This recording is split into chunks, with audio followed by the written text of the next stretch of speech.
السلام علیکم ورحمۃ اللہ وبرکاتہ۔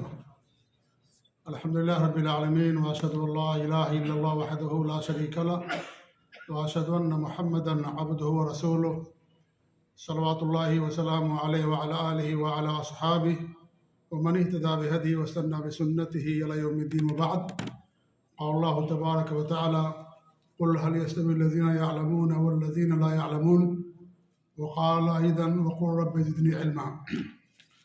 معزز و مکرم ناظرین و سامعین، مشاہدین و مشاہدات و سامعات، اللہ کے فضل و کرم اس کی توفیق سے جبیل دعویٰ سینٹر کے اردو شعبے کی طرف سے یہ علمی مجلسوں کی دروس کی مجلسیں آپ کے سامنے منعقد کی جا رہی ہیں، اور ایک ہفتے سے لگاتار الحمدللہ جبیل کے اندر خاص طور سے اس علاقے میں ایک علمی اور تربیتی ماحول ہے، اور لوگ آ کر کے الحمدللہ یہاں پر اللہ رب العالمین کے دین کا علم حاصل کرتے ہیں۔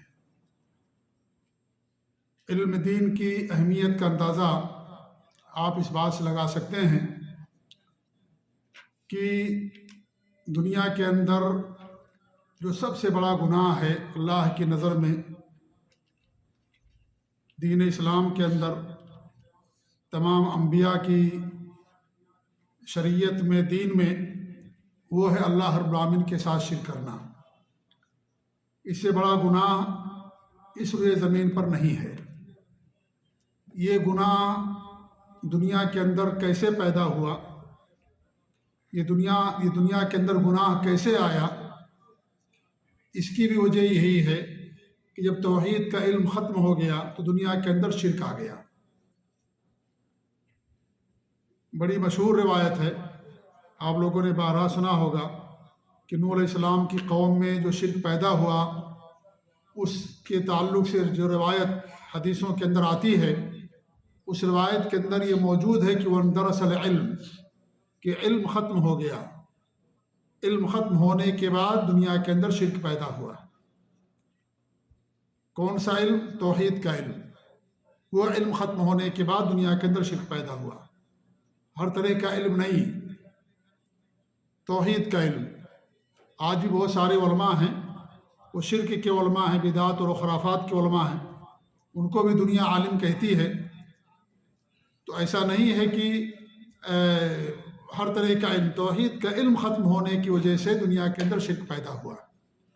اس لیے اگر دنیا سے شرک کا خاتمہ کرنا ہے تو اس کے لیے توحید کا علم ضروری ہے، اس کے بغیر شرک کا خاتمہ نہیں ہو سکتا ہے۔ الحمدللہ ساری مجلسیں جو آپ کے سامنے کی جاتی ہیں، ان کا مقصد جہاں ہماری تربیت ہے، علم میں اضافہ ہے، ہماری اصلاح ہے، وہیں سب سے بڑا مقصد یہ ہے کہ ہم اللہ کے دین توحید کا علم حاصل کریں، اس کے علم بردار بنیں، اس کے اوپر عمل کریں، اور لوگوں کو حکمت کے تحت اپنی بساط بھر، استطاعت بھر اس کی طرف لوگوں کو دعوت دیں۔ یہ عظیم مقصد ہے جس کے لیے سارے دروس منعقد کیے جاتے ہیں۔ اللہ کے رسول صلی اللہ علیہ وسلم کی وصیتیں آپ نے سنی، شیخ محترم کے ذریعے سے بڑی پیاری پیاری وصیتیں اور بہت ہی اہم باتیں انہوں نے وصیتوں کے درمیان بیان کی۔ ایسے ہی یہ آداب العلم جو گزشتہ جمعہ اور ہفتہ چلا، الحمدللہ آج سے اس کی 7ویں نشست کا آغاز ہو رہا ہے۔ انشاءاللہ اس میں بھی بہت ساری باتیں انشاءاللہ ہم شیخ سے پڑھیں گے اور حاصل کریں گے۔ مقصد صرف یہ ہے کہ ہماری اصلاح ہو، ہم اس کے اوپر عمل کرنے والا بنیں۔ میں نے اس سے پہلے بھی کہا تھا کہ کسی کا اس بات میں کوئی اختلاف نہیں ہوگا کہ شیخ ابو زید ضمیر صاحب کا درس بہت اچھا ہے۔ سب لوگ کہتے ہیں کہ بہت اچھا درس رہتا ہے، الحمدللہ دل پہ اس کا اثر ہوتا ہے، اور شیخ گھنٹوں بولتے رہیں، رات بھر بولتے رہیں تو بھی کوئی نہیں اٹھے گا، سب سنیں گے شیخ کا درس۔ یہاں تک تو بات صحیح ہے، لیکن اس کے بعد کیا؟ کہ صرف اثر رہ جائے، دل میں عمل نہ ہو ہمارے ہاں، پھر اس کا مطلب یہ ہے کہ ہم مقصد میں کامیاب نہیں ہوئے۔ اصل مقصد یہ ہے کہ ہماری اصلاح ہو، ہمارے اندر جو خامیاں ہیں ان خامیوں کو ہم دور کریں اور اس کے اوپر عمل پیرا ہوں، یہ اصل مقصد ہے۔ ورنہ اللہ کے رسول صلی اللہ علیہ وسلم نے ایسے علم سے جو نفع بخش نہ ہو، اس سے اللہ کی پناہ مانگی ہے۔ وصیت میں اس کا ذکر کیا شیخ نے، وَأَعُوذُ بِكَ مِنْ عِلْمٍ لَا يَنْفَعُ، ایسا علم جو نفع بخش نہ ہو، اللہ تعالیٰ میں تیری اس سے پناہ چاہتا ہوں۔ نفع بخش علم کیا مطلب؟ جس پر انسان کا عمل نہ ہو۔ علم تو ہے ان کے پاس لیکن عمل نہیں ہے، یہ یہودیوں کی روش ہے۔ اگر ہمارے پاس علم ہو اور عمل نہ ہو تو اس کا مطلب یہ ہے کہ یہودیوں کا کچھ نہ کچھ خصلت ہمارے اندر ضرور پائی جاتی ہے۔ اگر علم ہونے کے باوجود ہم اس پر عمل پیرا نہیں ہوتے ہیں۔ ہر نمازی ہر نماز کی ہر رکعت کے اندر اللہ رب العالمین سے صراط مستقیم کی ہدایت کی دعا مانگتا ہے، اور یہ بھی کہتا ہے کہ اللہ تعالیٰ ان لوگوں پر جن کا تیرا غضب نازل ہوا، ان لوگوں کے راستے پر ہمیں مت چلانا۔ یہ یہود ہیں جن پر اللہ رب العالمین غضب نازل ہوا۔ ہم دعا کرتے ہیں لیکن انہی کے راستے پر چلتے ہیں۔ تو علم آنے کے بعد عمل ضروری ہے میرے بھائیوں۔ یہ عمل اگر رہے گا تو علم باقی رہے گا، اگر عمل نہیں رہے گا تو علم بھی ختم ہو جائے گا۔ آپ کا دماغ کب تک اس کو محفوظ رکھے گا؟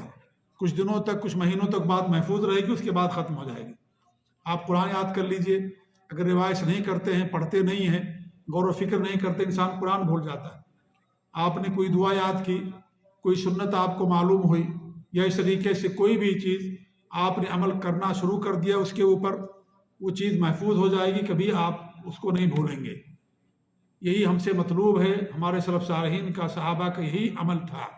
10 آیتیں یاد کرتے تھے، اس کے مطابق عمل کرتے تھے، اس کے بعد آگے بڑھتے تھے۔ علم کثرت معلومات کا نام نہیں ہے کہ آپ کے پاس ڈیٹا ہو، آپ کے پاس باقاعدہ سے کمپیوٹر میں ساری حدیثیں محفوظ ہیں، آپ کے پاس محفوظ ہو دماغ کے اندر، مان لی تھوڑی دیر کے لیے، لیکن اس کے اوپر عمل نہ ہو تو اس علم کا کوئی فائدہ نہیں میرے بھائی۔ علم ہمارے لیے وبال جان بھی ہے اور غیر نفع بخش ہے۔ قیامت کے دن اللہ رب العالمین سوال کرے گا کہ جو تو نے علم حاصل کیا اس پر کہاں تک عمل کیا؟ یہ بھی سوال ہوگا ہم سے۔ کسی بندے کے قدم نہیں ہلیں گے جب تک کہ سوال کا جواب نہیں دے دے گا کہ تم نے جو علم حاصل کیا اس کے اوپر کہاں تک تم نے عمل کیا۔ تو جب ہم مجلسوں کے اندر آئیں تو ہمارا مقصد اصلاح ہو۔ یہ نہیں کہ بہت اچھا درس لگتا ہے، بہت مزہ آتا ہے، دل چاہتا بات کرتے رہیں، سنتے رہیں، یہ مقصد نہیں ہونا چاہیے۔ ہمارا مقصد ہماری اپنی اصلاح ہو۔ شیخ کے دروس سے بہت ساری ایسی چیزیں جو ہم غلط کرتے تھے، چاہے وہ دل کا معاملہ ہو یا اس طریقے سے کوئی اور معاملہ ہو، ہماری اصلاح ہوئی ہوگی۔ ہم نے ایسی بہت ساری باتیں شیخ سے سنی ہیں کہ ہمارے اندر بہت ساری خامیاں رہی ہوں گی اور ہیں۔ کسی کے لیے کمال نہیں ہے، ہر انسان کے اندر نقص ہے، کمی ہے، لیکن بہتر انسان وہ ہے جس سے غلطی ہو جائے توبہ کرتا ہے اور پھر اصلاح کرتا ہے، وہ بہتر انسان ہے۔ ایسے انسان کو اللہ تعالیٰ پسند کرتا ہے۔ تو ہم اپنی اصلاح کریں، ان خامیوں کو دور کریں اور ان چیزوں کو دور کریں۔ شیخ محترم ہمارے تشریف لا چکے ہیں، اس لیے مزید میں کچھ اور نہ کہتے ہوئے بڑے ادب و احترام کے ساتھ میں شیخ سے گزارش کرتا ہوں کہ شیخ اپنی گفتگو کا آغاز فرمائیں، اور یہ جو کتاب ہے یا مذکرہ آداب العلم، جس کو ہم شیخ محترم سے سن رہے ہیں، پڑھ رہے ہیں، جہاں تک ہماری بات گفتگو ختم ہوئی تھی شیخ محترم کی، وہاں سے آگے سے انشاءاللہ شیخ یہ پڑھائیں گے۔ تو اللہ تعالیٰ سے دعا ہے کہ اللہ رب العالمین ہمیں سننے زیادہ عمل کرنے کی توفیق دے، اور اللہ رب العالمین شیخ کی حفاظت فرمائے اور ہمیں ان سے زیادہ استفادے کی توفیق دے، آمین۔ جزاکم اللہ خیر۔ السلام علیکم ورحمۃ اللہ وبرکاتہ۔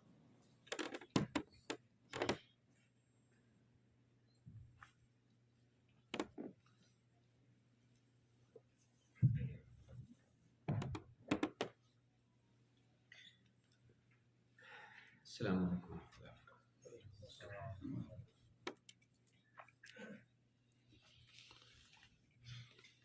ان الحمد لله نحمده ونستعينه ونستغفره ونعوذ بالله من شرور انفسنا ومن سيئات اعمالنا، من يهده الله فلا مضل له ومن يضلل فلا هادي له، واشهد ان لا اله الا الله وحده لا شريك له، واشهد ان محمدا عبده ورسوله، اما بعد، فان خير الحديث كتاب الله، وخير الهدي هدي محمد صلى الله عليه وعلى آله وسلم، وشر الأمور محدثاتها، وكل محدثة بدعة، وكل بدعة ضلالة، وكل ضلالة في النار۔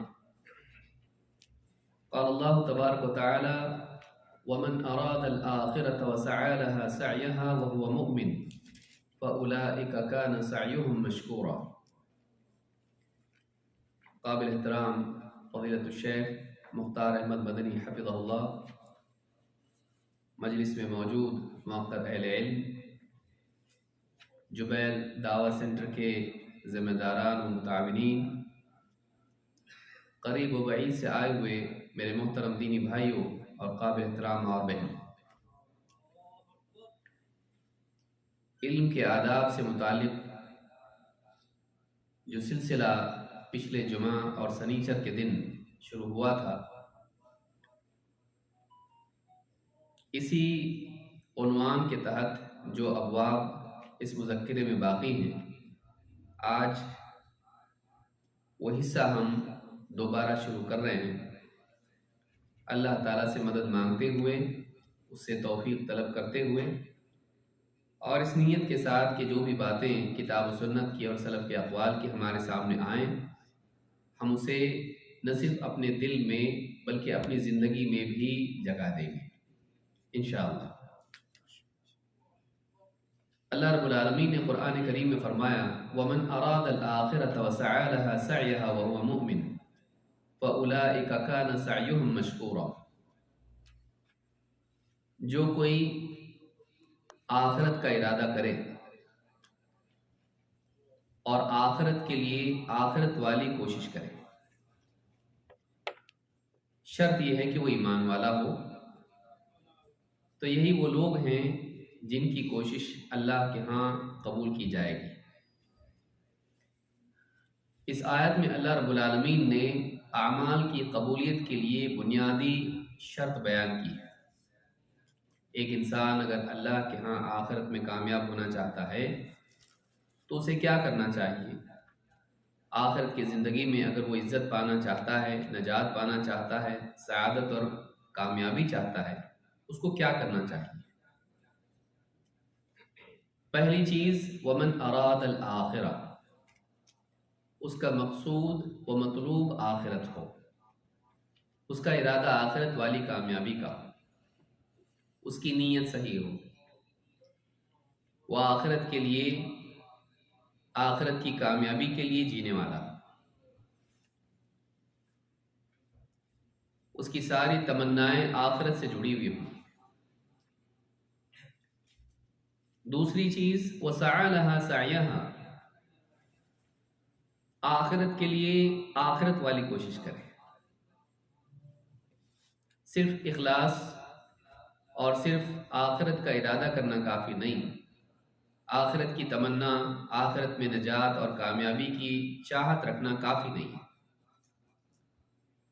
بلکہ اس طلب کے ساتھ، اس چاہت اور خواہش اور تمنا کے ساتھ ساتھ یہ بھی ضروری ہے کہ زندگی میں اس کے اثرات دکھائی دیں۔ اس کا دل اگر اس طرف لپکتا ہے تو اس کی دوڑ بھی اسی سمت میں ہونی چاہیے۔ لیکن آخرت کی کامیابی کے لیے کوشش منمانی نہ ہو، وہ ہو جو آخرت کی میزان میں قابل قبول۔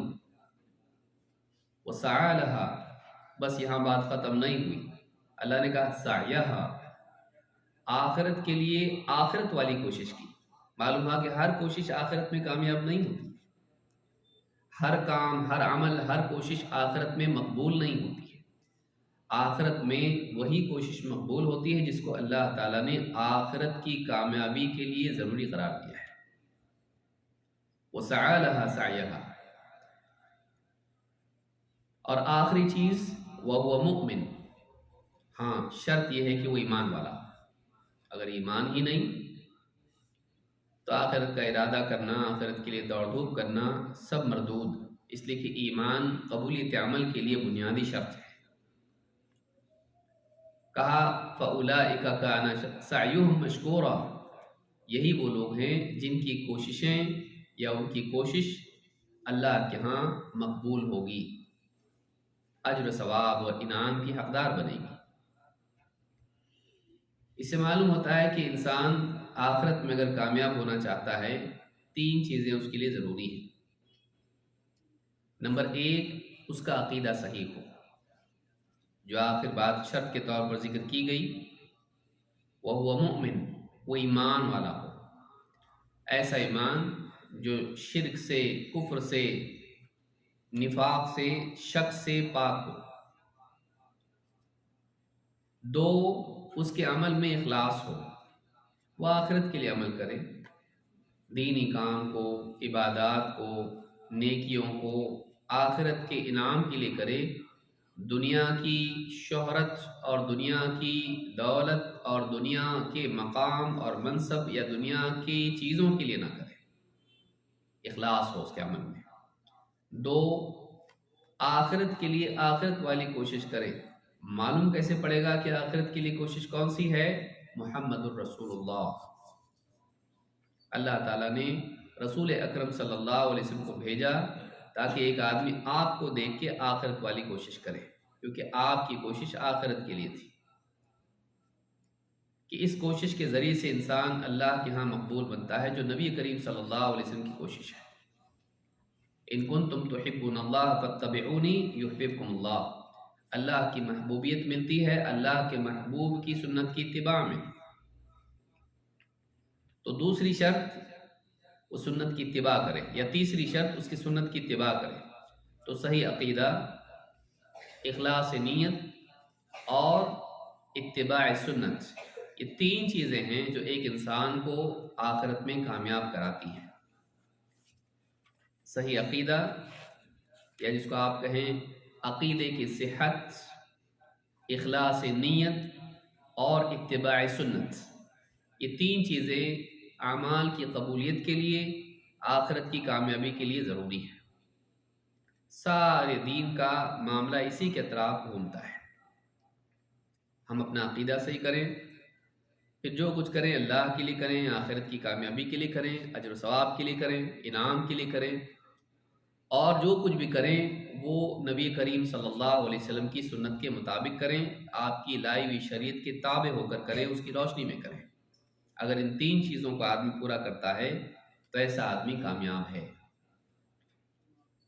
معلوم ہوا کہ وَسَعَى لَهَا سَعْيَهَا میں اشارہ اس طرف ہے کہ کوشش منمانی نہیں ہونا چاہیے، اس کا ایک سلیقہ ہوتا ہے۔ کسی بھی چیز کو پانے کے لیے اس کے مناسب کوشش کرنی پڑتی ہے۔ اسی لیے علم کے پانے کے لیے بھی علم کے آداب کی رعایت کرنا ضروری ہے۔ منمانے طریقے سے جب انسان علم کے میدان میں اترتا ہے، نقصان اٹھاتا ہے۔ کبھی فہم کا بگاڑ پیدا ہوتا ہے، کبھی کسی اور اعتبار سے بگاڑ آتا ہے، اور انسان واقعی علم سے فائدہ نہیں اٹھا پاتا ہے۔ اس لیے ضروری ہے کہ ایک طالب علم، علم کی چاہت رکھنے والا، طلب رکھنے والا، وہ علم کے میدان میں اترے تو علم کے آداب کی رعایت کرے، علم کے آداب کی رعایت کرے کہ علم کے حصول کے لیے کیا شرائط ہیں، علم کے حصول کے لیے کیا راستہ ہے، اس کے کیا آداب ہیں، اور علم آنے کے بعد کیا ذمہ داریاں ہیں۔ یہ ساری چیزیں اگر انسان ملحوظ رکھے تو علم کے میدان میں وہ ترقی کرتا ہے اور کامیاب ہوتا ہے۔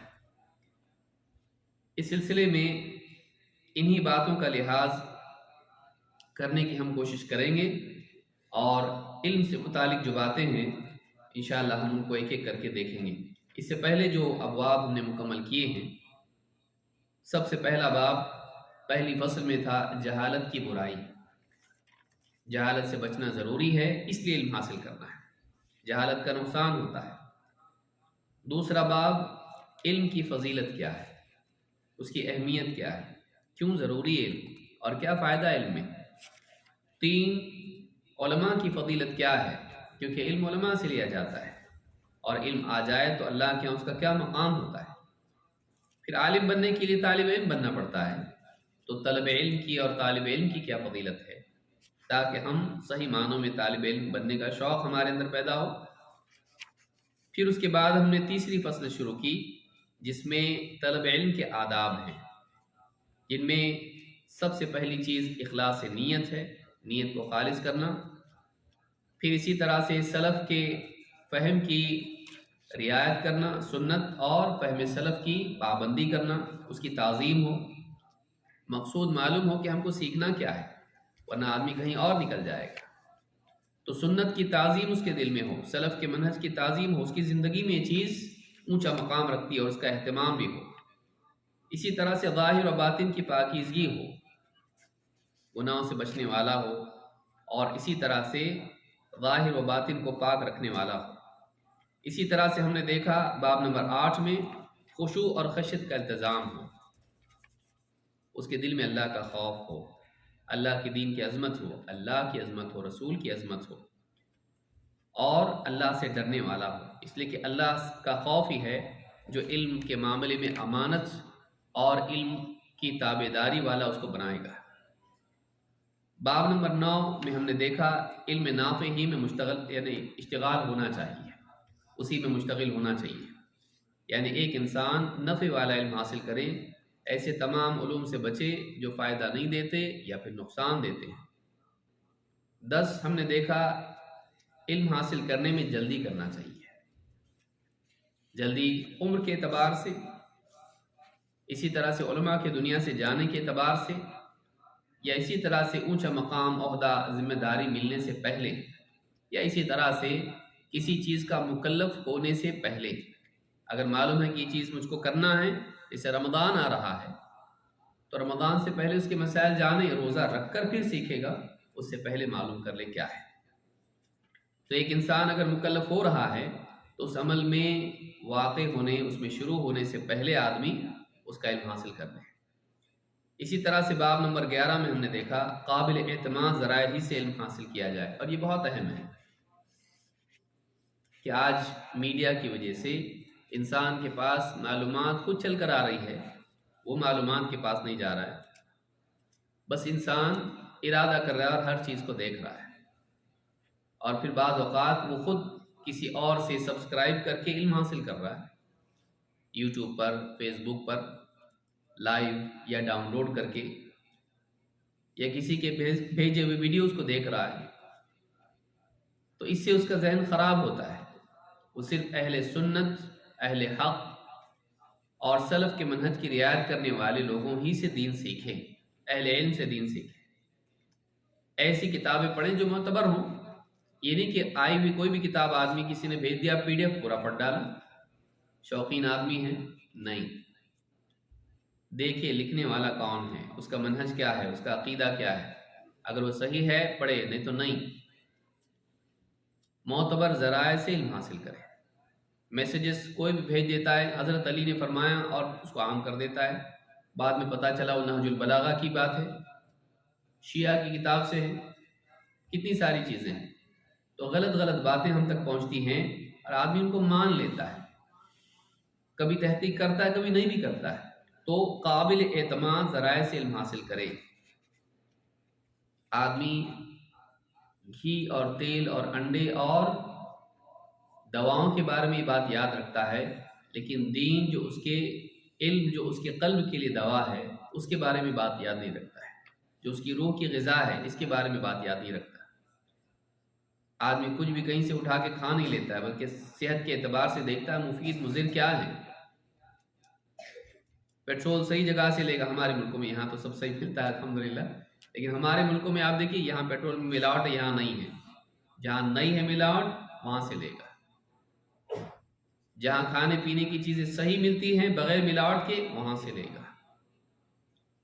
لیکن دینی اعتبار سے آدمی بے پرواہ ہو جاتا ہے، ہر جگہ سے لیتا ہے، یہ نہیں ہونا چاہیے۔ تو قابل اعتماد ذرائع سے علم حاصل کیا جائے۔ نمبر 12 علم اور اہل علم کی تعظیم کی جائے، یہ آج ہم شروع کریں گے انشاءاللہ۔ باب نمبر 12 علم اور اہل علم کی تعظیم، احترام، عزت۔ ایک انسان علم حاصل کرتا ہے تو علماء سے حاصل کرتا ہے، یہی اصل ہے، یہی صحیح طریقہ ہے۔ اسی لیے اللہ رب العالمین نے کتابیں بھیجیں، اس سے زیادہ نبی اور رسول بھیجے۔ اللہ تعالیٰ نے کتابیں بھیج کر یہ نہیں کیا کہ بس کتابیں پڑھ لو، اعلان ہو جائے، کتاب مل جائے، سب اپنے اپنے گھر میں تلاوت کر کے دیندار بن جاؤ۔ اللہ نے ایسا نہیں کیا۔ اللہ تعالیٰ نے دین سکھانے کے لیے نبیوں کو بھیجا، کتاب بھیجی تو کتاب کے ساتھ نبی اور رسول بھی آئے جو انہیں کتاب کی تعلیم دیتے تھے۔ وَيُعَلِّمُهُمُ الْكِتَابَ وَالْحِكْمَةَ۔ محمد صلی اللہ علیہ وسلم کے بارے میں کیا فرمایا؟ اور اس کو بطور نعمت جتایا، مطلب یہ بہت ضروری ہے، یہ نعمت اللہ کے احسان ہے امت کا، کہ آپ لوگوں کو کتاب اور حکمت کی تعلیم دیتے ہیں، یعنی آپ لوگوں کو قرآن سکھاتے ہیں اور قرآن کے مفاہیم اور اس کی تطبیق کیسے عمل کیا جائے اس پر وہ سکھاتے ہیں، گہرا علم قرآن کا دیتے ہیں۔ تو معلوم ہوا کہ صحیح طریقہ یہ ہے کہ علم کو اہل علم سے لیا جائے، یہ اصل ہے دین کے سیکھنے میں، اور یہی معاملہ اللہ کی طرف سے دکھائی دیتا ہے کہ اللہ تعالیٰ نے نبی اور رسولوں کو بھیجا تاکہ لوگ دین کا علم ان سے حاصل کریں، لہٰذا علم کو علماء سے لینا چاہیے۔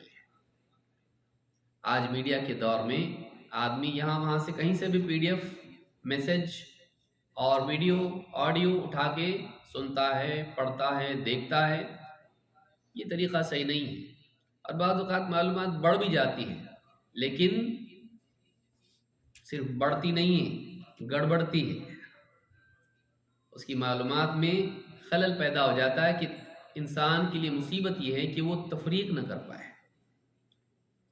معلومات کی کثرت بعض اوقات گمراہی کا سبب بنتی ہے، اس اعتبار سے کہ انسان کے پاس تمیز نہیں ہوتی ہے، صحیح کیا ہے غلط کیا ہے۔ یہ تب ہوتا ہے جب ایک انسان متمکن علماء سے علم حاصل نہیں کرتا ہے یا ان سے رجوع نہیں کرتا ہے توضیح کے لیے۔ تو علماء سے علم حاصل کیا جاتا ہے، اور جس سے علم حاصل کیا جاتا ہے اس کا احترام ضروری ہے، اور یہ زیادہ سمجھانے کی ضرورت نہیں، اس لیے کہ دینے والا محسن ہے، لینے والے کو اس کا شکر گزار رہنا چاہیے، اور وہ دے رہا ہے تو بہت بڑی چیز دے رہا ہے۔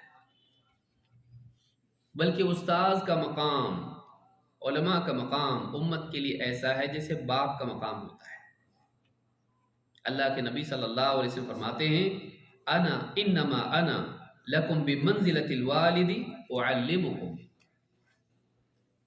میرا معاملہ تمہارے لیے ایسا ہے جیسے باپ کا اپنی اولاد سے ہوتا ہے، میں تمہارے لیے باپ کی طرح ہوں، والد کی طرح ہوں۔ اعلمکم، میں تمہارا باپ نہیں ہوں۔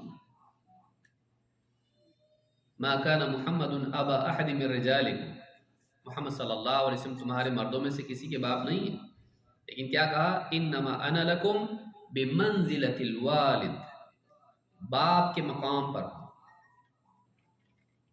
اعلمکم، اور آگے اس کی علت بیان کی، اعلمکم، میں تمہیں دین سکھاتا ہوں، جیسے باپ اپنی اولاد کو سکھاتا ہے کیسے کھانا، کیسے پینا، کیسے پیشاب پاخانہ کرنا۔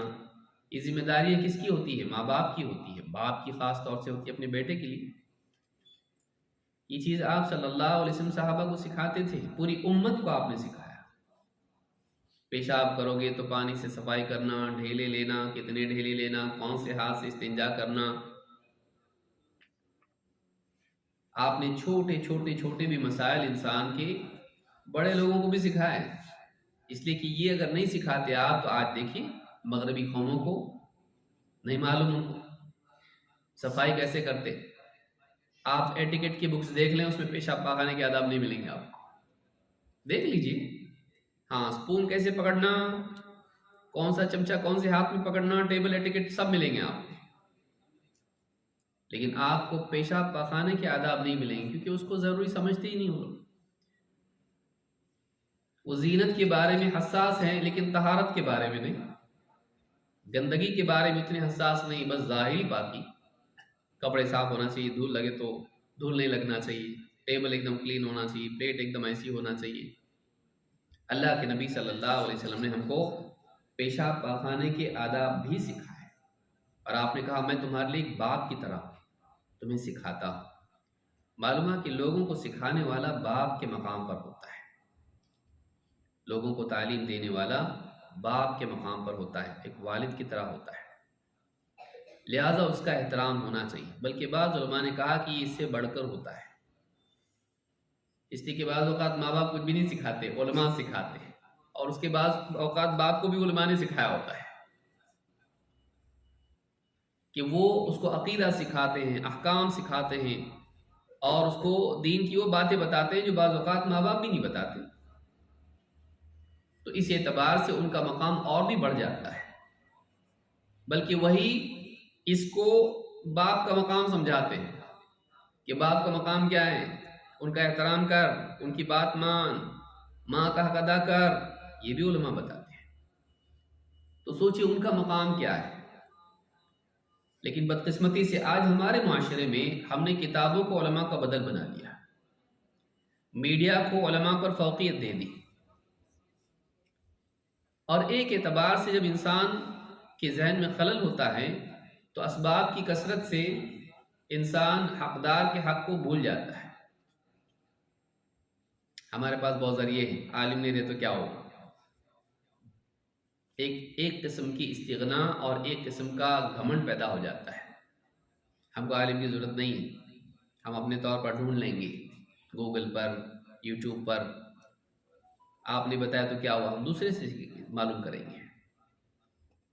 تو جو علماء انسان کے آس پاس ہوتے ہیں، ایک اعتبار سے دل میں پیدا ہوتا ہے کہ اب ہم تمہارے محتاج نہیں، اب نیا دور آیا ہے، اب ایسا زمانہ آیا ہے، ہم کو آپ کی ضرورت نہیں ہے، آپ کی پڑھائی ختم ہو گئی۔ اب ایک زمانہ تھا علماء کے پاس جانا پڑتا تھا، بیٹھنا تھا، پڑھتا تھا، پوچھنا پڑتا تھا، وہ سکھائے تو معلوم ہوگا، نہیں تو نہیں معلوم ہوگا۔ اب وہ زمانہ نہیں رہا، آپ نہیں بتاؤ گے، آپ سے پوچھیں گے بھی نہیں، ہم تو خود ڈھونڈ لیں گے، رات کے 3 بجے بھی ہم ڈھونڈ سکتے ہیں، 3 بجے تو ویسے بھی 3 بجے تک تو جاگتے ہی ہم لوگ، ڈھونڈ لیں گے ہم لوگ۔ تو ایک مزاج یہ اس دور کا پیدا ہوا ہے کہ ہم کو علماء کی ضرورت نہیں ہے۔ ایسا کوئی زمانہ نہیں آئے گا جس میں لوگوں کو علماء کی ضرورت نہ ہو، ہمیشہ علماء کے محتاج رہیں گے۔ قیامت کے میدان میں بھی علماء کی ضرورت رہے گی لوگوں، وہاں صحیح جواب علماء ہی دیں گے، علم اور ایمان دیے ہوئے وہی صحیح جواب دیں گے، کتنا وقت رہے دنیا میں۔ تو علم والوں کی ضرورت ہمیشہ رہے گی، اور علماء کا مقام ہمیشہ باقی رہے گا۔ ماننے والا مانے گا، نہیں ماننے والا نہیں مانے گا، دل میں احترام ہونا چاہیے علماء کا۔ تو یہ پہلی چیز معلوم ہوئی کہ معلم والد کی طرح ہے، یہ اصل ہے علماء کے احترام کے لیے۔ جہاں ماں باپ کا احترام اللہ نے سکھایا ہے، وہیں علماء بھی اسی زمرے میں آتے ہیں، اس لیے کہ وہ وہی کام کرتے ہیں۔ ماں باپ جسمانی غذا دیتے ہیں، اکثر دینی غذا، روحانی غذا نہیں دیتے۔ علماء ان کو دینی اعتبار سے علم دیتے ہیں۔ ماں باپ دنیا کی کامیابی کے اعتبار سے اکثر ایجوکیشن، کھلانا پلانا سب کچھ کر دیتے، آخرت کی کامیابی اکثر علماء سکھاتے ہیں۔ بہت سارے ماں باپ نہیں جانتے، بھی جو جانتے اچھی بات ہے، لیکن وہ بھی کہیں نہ کہیں علماء کے محتاج ہوتے ہیں۔ چھوٹے چھوٹے معاملات تو سکھا دیتے، لیکن بڑے معاملات میں وہ محتاج ہوتے ہیں۔ لہٰذا جہاں ماں باپ کا مقام ہے وہیں علماء کا بھی ہے۔ اگر اس نگاہ سے ہم علماء کو دیکھنے لگیں تو ہمارے دلوں میں ان کا احترام اور بڑھ جائے گا کہ وہ والد کے مقام پر ہوتے ہیں۔ علماء کا احترام کتنا ضروری ہے؟ علماء کا احترام اللہ کی تعظیم کا تقاضا ہے۔ اگر تو اللہ کی تعظیم کرتا ہے تو تجھے علماء کا احترام کرنا پڑے گا۔ اگر واقعی تیرے دل میں اللہ کا احترام ہے، اللہ کی عظمت ہے، تو تیری زندگی میں علماء کا احترام دکھائی دینا چاہیے، ورنہ کہیں نہ کہیں اللہ کی تعظیم میں خلل ہے۔ کیونکہ اللہ کا احترام اگر تو کرتا ہے تو اللہ کے دین کی تعظیم تیرے دل میں ہوگی، اور اللہ کا دین کون دے رہا ہے؟ انبیاء نے دیا، لیکن انبیاء کے بعد اس علم کو نسل در نسل منتقل کرنے والے اور تجھ تک پہنچانے والے اور تیرے ڈاؤٹس کو کلیریفائی کرنے والے، تجھ کو سمجھانے والے علماء ہیں۔ تو علماء دین سے جڑے ہوئے ہیں، اور اگر تو اللہ کی تعظیم کرتا ہے تو اللہ کے دین کی کرے گا، اور اللہ کا دین سکھانے والوں کی کرے گا۔ تو ایک اعتبار سے علماء کا احترام اللہ کی تعظیم کا تقاضا ہے۔ اسی لیے اللہ کے نبی صلی اللہ علیہ وسلم فرماتے ہیں ان من اجلال اللہ اکرام ذی الشیبۃ المسلم، اللہ کے اجلال، اللہ کی تعظیم میں سے ہے یہ کہ ایک بوڑھے مسلمان کا اکرام کیا جائے۔ بدقسمتی سے آج یہ چیز ختم ہوتی جا رہی ہے. باہر کے بوڑھے تو چھوڑ دیجئے، گھر کا باپ بوڑھا ہے اگر اس کا احترام نہیں ہے، چلو بیٹھو، زیادہ بڑبڑ مت کرو اور چپ چاپ بیٹھو، ایک بار بولے بس ہوا نا، کتنا بولیں گے؟ آج یہ حال ہے نوجوانوں کا، ایک سے دو بار اگر کوئی بات بول دے تو اس کو برداشت نہیں ہوتا ہے. آفس میں باس 1 گھنٹہ تک بھی بولے تو ڈر ہے، اگر کچھ بول دوں پلٹا کے تو فائر کر دے گا. مادی اعتبار سے دنیاوی مفاد کے لیے کیا کیا ہم لوگ دکھ برداشت نہیں کرتے ہیں، لیکن آخرت کے لیے خصوصاً ان کا جو محسن ہے خیال نہیں رکھتے ہیں. تو معلوم ہوا کہ یعنی 1 مہینے کی تنخواہ وہ دے رہا ہے اور 2 سال سے دے رہا ہے خالی، یہ تو پال پوس کے تجھ کو بڑا کیے ہیں، اس کی اتنی سن لیتا ہے، ان کی نہیں. ان من اجلال اللہ اکرام ذی الشیبۃ المسلم، کہ اللہ کے اجلال میں سے، اللہ کی تعظیم میں سے یہ چیز کہ بوڑھے ماں باپ کا یعنی بوڑھے آدمی کا احترام کیا جائے، بوڑھے آدمی کا احترام کیا جائے. تو جو سماج میں بزرگ ہیں، عمر والے ہیں، ان کا احترام ہونا چاہیے. پہلے ایک بوڑھا آدمی اگر بزرگ سامنے سے جا رہا ہو تو سگریٹ والا چھپا دیتا تھا، بڑا آدمی آیا، بزرگ ہیں، چچا ہے ہمارے، دادا ہے، بڑے ہیں. اب کیا ہو گیا ہے، لڑکے شرارت کر رہے ہوں اگر چوک میں کہیں بھی، اور آ کے بزرگ بولے ارے مت کرو ایسا، جاؤ گھر پہ جاؤ، مت چھیڑو لڑکیوں کو، جاؤ نا چچا آپ اپنا کام کرو، اس کا مذاق بنائیں گے. بڑوں کا احترام آج نہیں رہا. بڑوں کا احترام ہونا چاہیے، خاص کر کے وہ کیوں بوڑھے مسلمان کا احترام ہونا چاہیے؟ اس لیے کہ اس کی زندگی اسلام پہ گزری، وہ عمر میں تجھ سے زیادہ ہے اور زیادہ ممکن ہے کہ اس کی نیکیاں تجھ سے زیادہ ہوں، ایمان میں تجھ پر مقدم ہے، زندگی میں اس کی عمر زیادہ ہے، بہت ممکن ہے اس کی نیکیاں تجھ سے زیادہ ہوں گی. تیسرا یہ کہ اس کے پاس تجربہ زیادہ ہیں، اور اللہ کے پاس اس کا مقام ہے کہ اب تک وہ دین پر جمع ہوا ہے.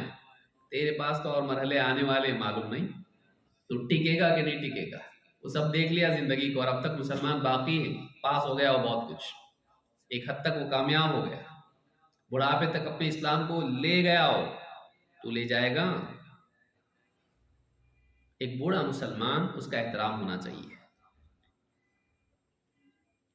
چاہے وہ پڑھا لکھا نہ ہو، چاہے وہ مالدار نہ ہو، چاہے وہ کہیں کا عہدے دار نہ ہو، اجنبی ہو، گٹھر لے کے جا رہا ہو راستے سے، تبھی بھی مسلمان ہے. کیسے چچا ٹھیک ٹھاک ہے؟ ہاں میں اٹھاؤں کچھ مدد کروں آپ کی؟ بیٹا جاؤ.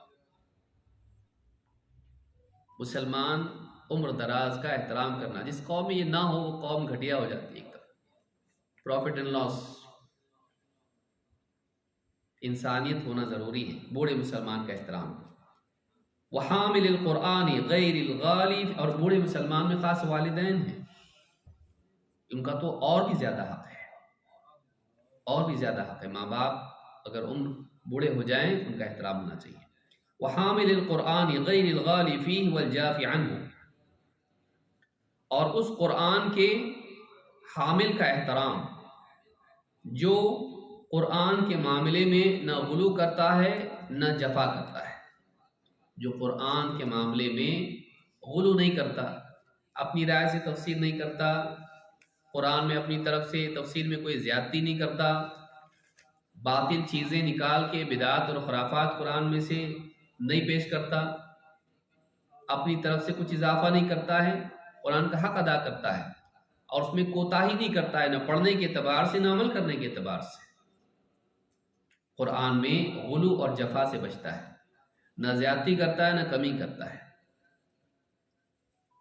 عقیدے کے اعتبار سے، عمل کے اعتبار سے، قول کے اعتبار سے، تعلیم کے اعتبار سے قرآن کا معلم ہے، وہ قرآن کا حامل ہے، یعنی حافظ ہے، وہ اس کے دل میں قرآن ہے، تو اس کے دل میں قرآن ہے، اس کا احترام ہونا چاہیے. خصوصاً ایسا آدمی جو حفظ کے ساتھ ساتھ قرآن کے حقوق کی رعایت کرتا ہے، اس کے مطابق جیتا ہے، قرآن کی تعلیمات کی روشنی میں زندگی گزارتا ہے، پڑھنے اور اس کے مطابق جینے کا اہتمام کرتا ہے. ایسے قرآن کے حامل کا احترام ہونا چاہیے، یہ بھی اللہ کی تعظیم میں ہے۔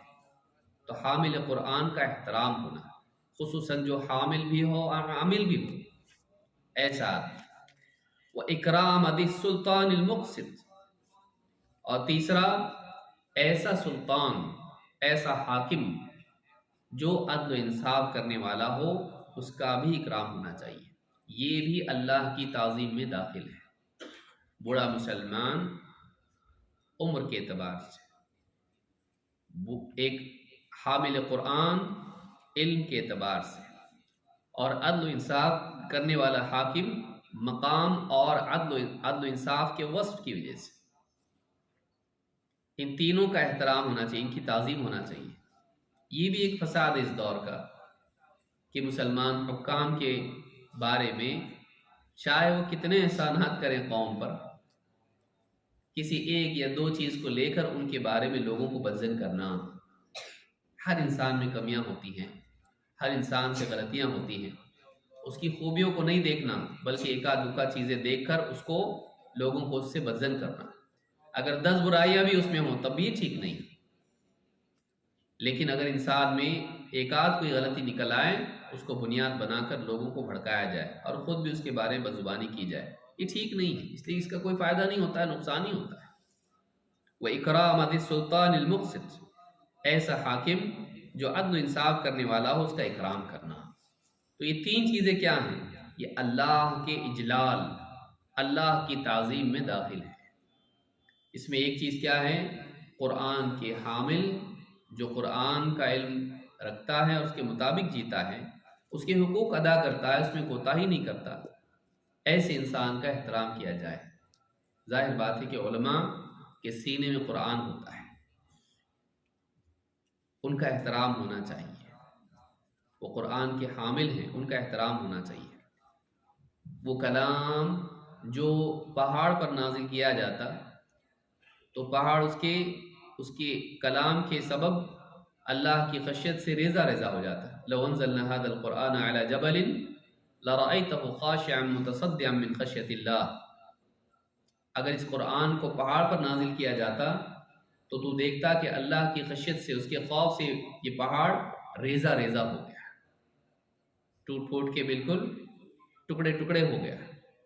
ایسا کلام اللہ رب العالمین نے اہل علم کے سینوں میں رکھا ہے۔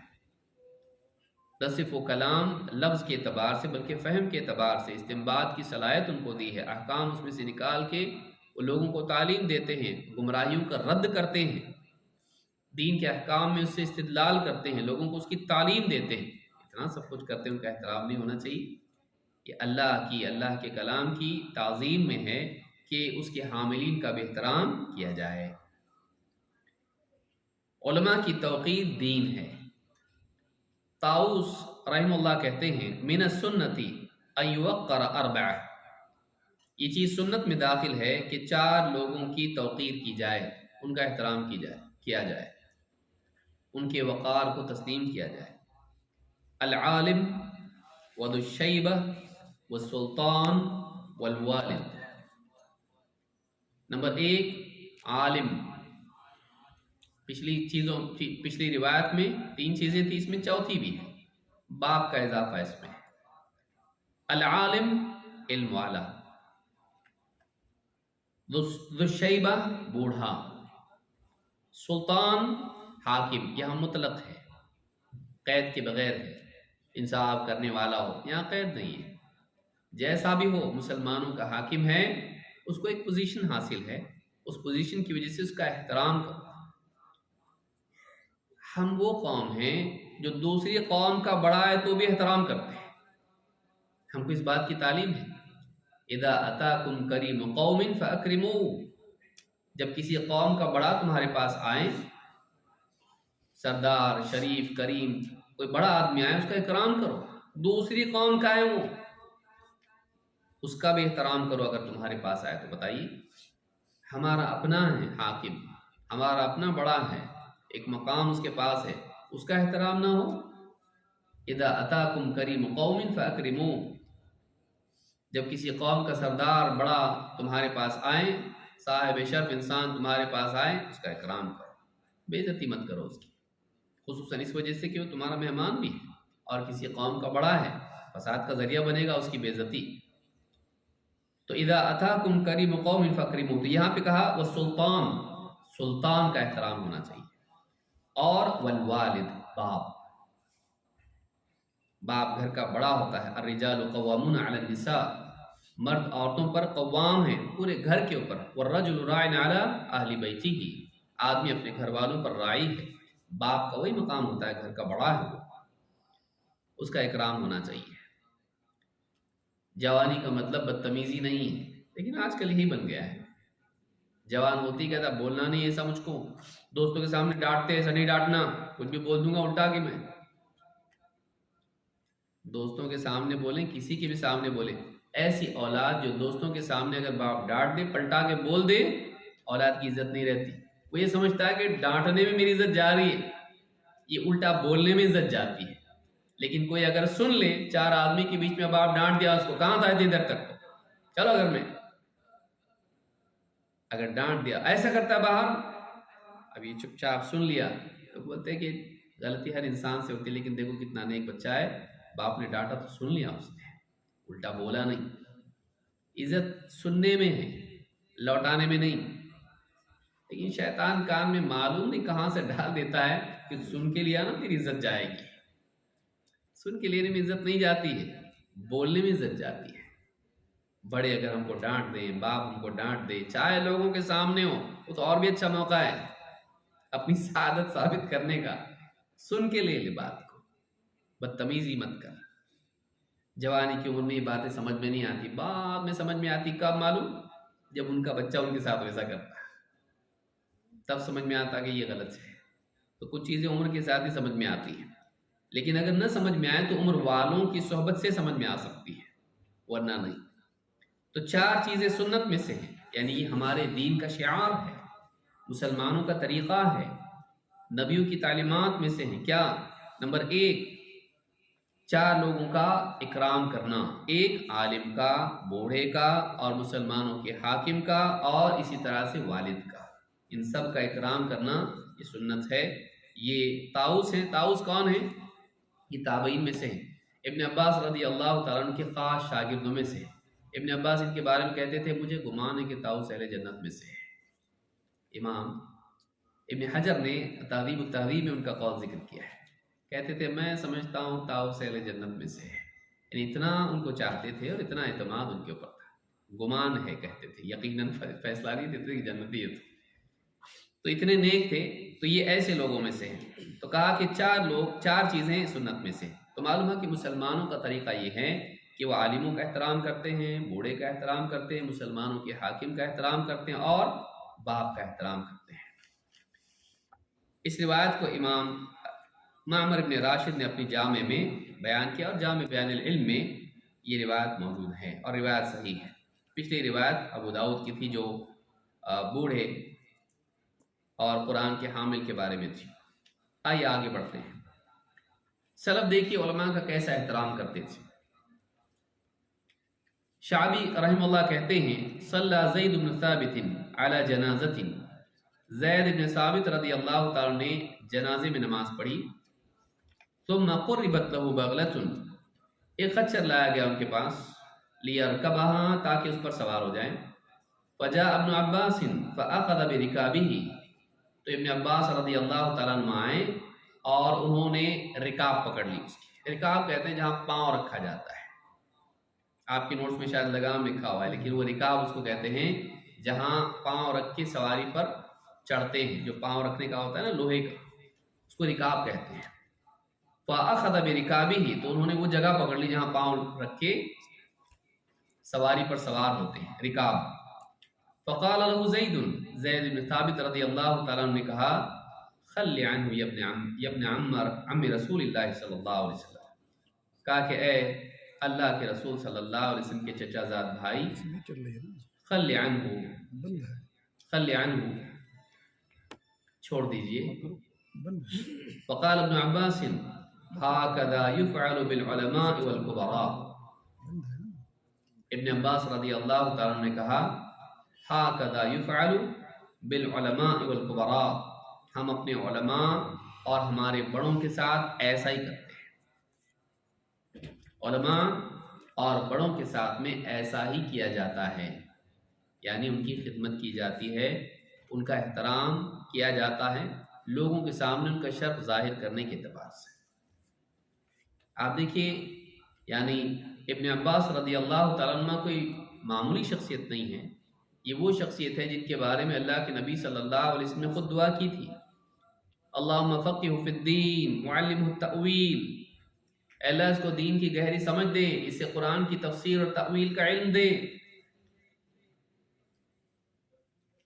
اتنی بڑی دعا ان کے لیے کی تھی کہ اس کو گہرا علم دے، یعنی علم کی دعا، اور وہ بھی علم کون سا؟ قرآن والا علم۔ تفقہ اور تفسیر دو جمع ہونا چیز بہت بڑی چیز ہے، یہ دونوں کی دعا دی۔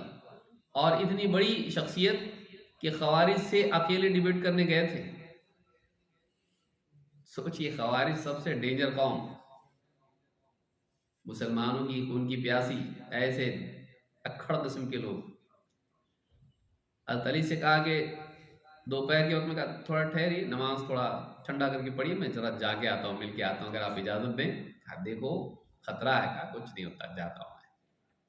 اور جا کے ان کے ساتھ بحث و مباحثہ کیا اور لاجواب کر دیا تھا ان کو، خوارج کو۔ خوارج کسی کی سنتے نہیں تھے،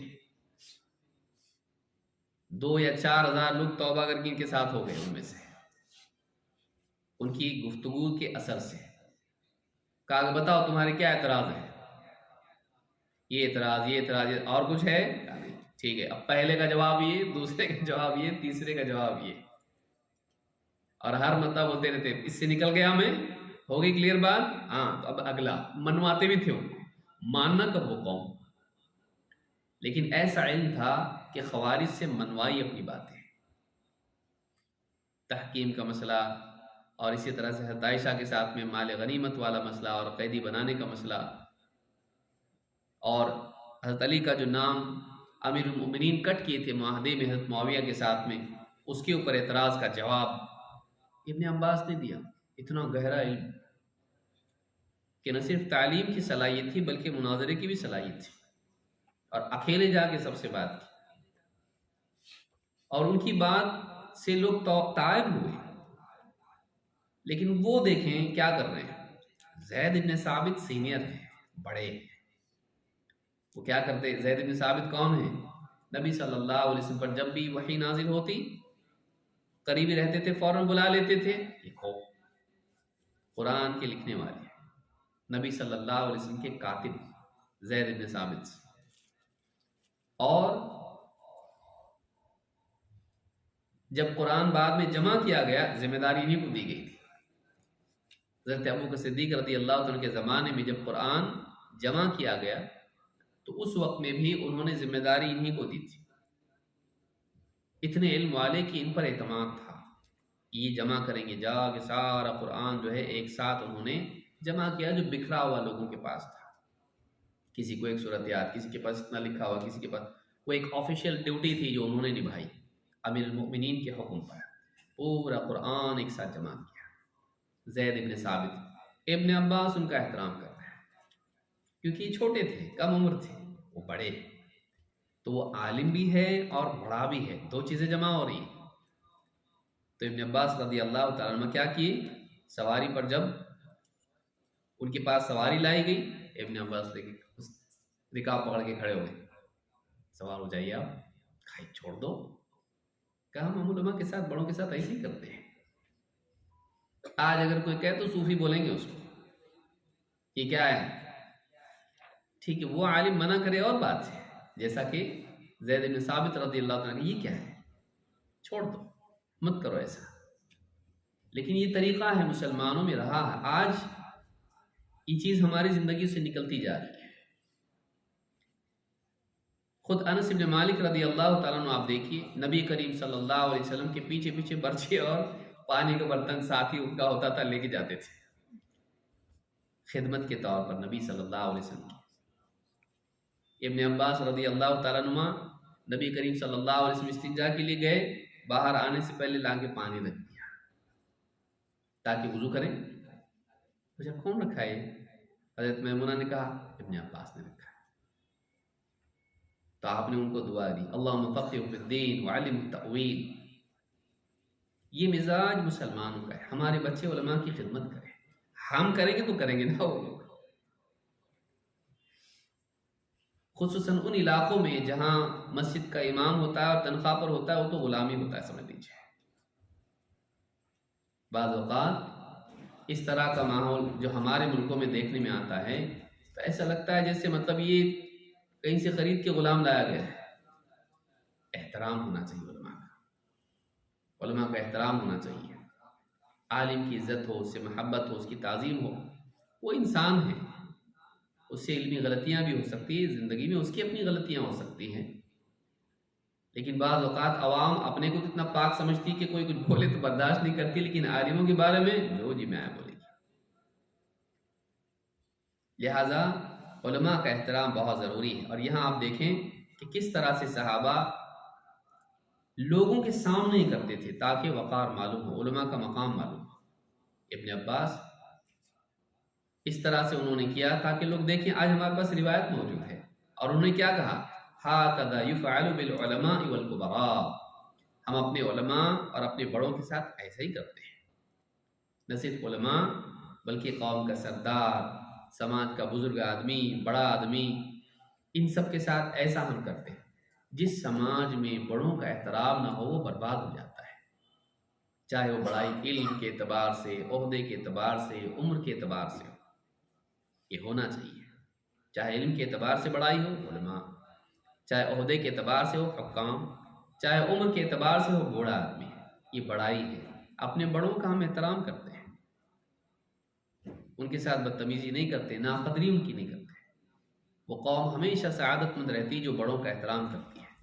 تو اس روایت کو امام ابن عبد البر نے، حافظ ابن عبد البر نے جامع بیان العلم میں اس کو روایت کیا ہے اور یہ اثر صحیح ہے. علماء کا احترام اور ان کی ہیبت بھی ہونی چاہیے. وہ آپ کی فرینڈ لسٹ میں ہو سکتے ہیں لیکن وہ علماء ہیں.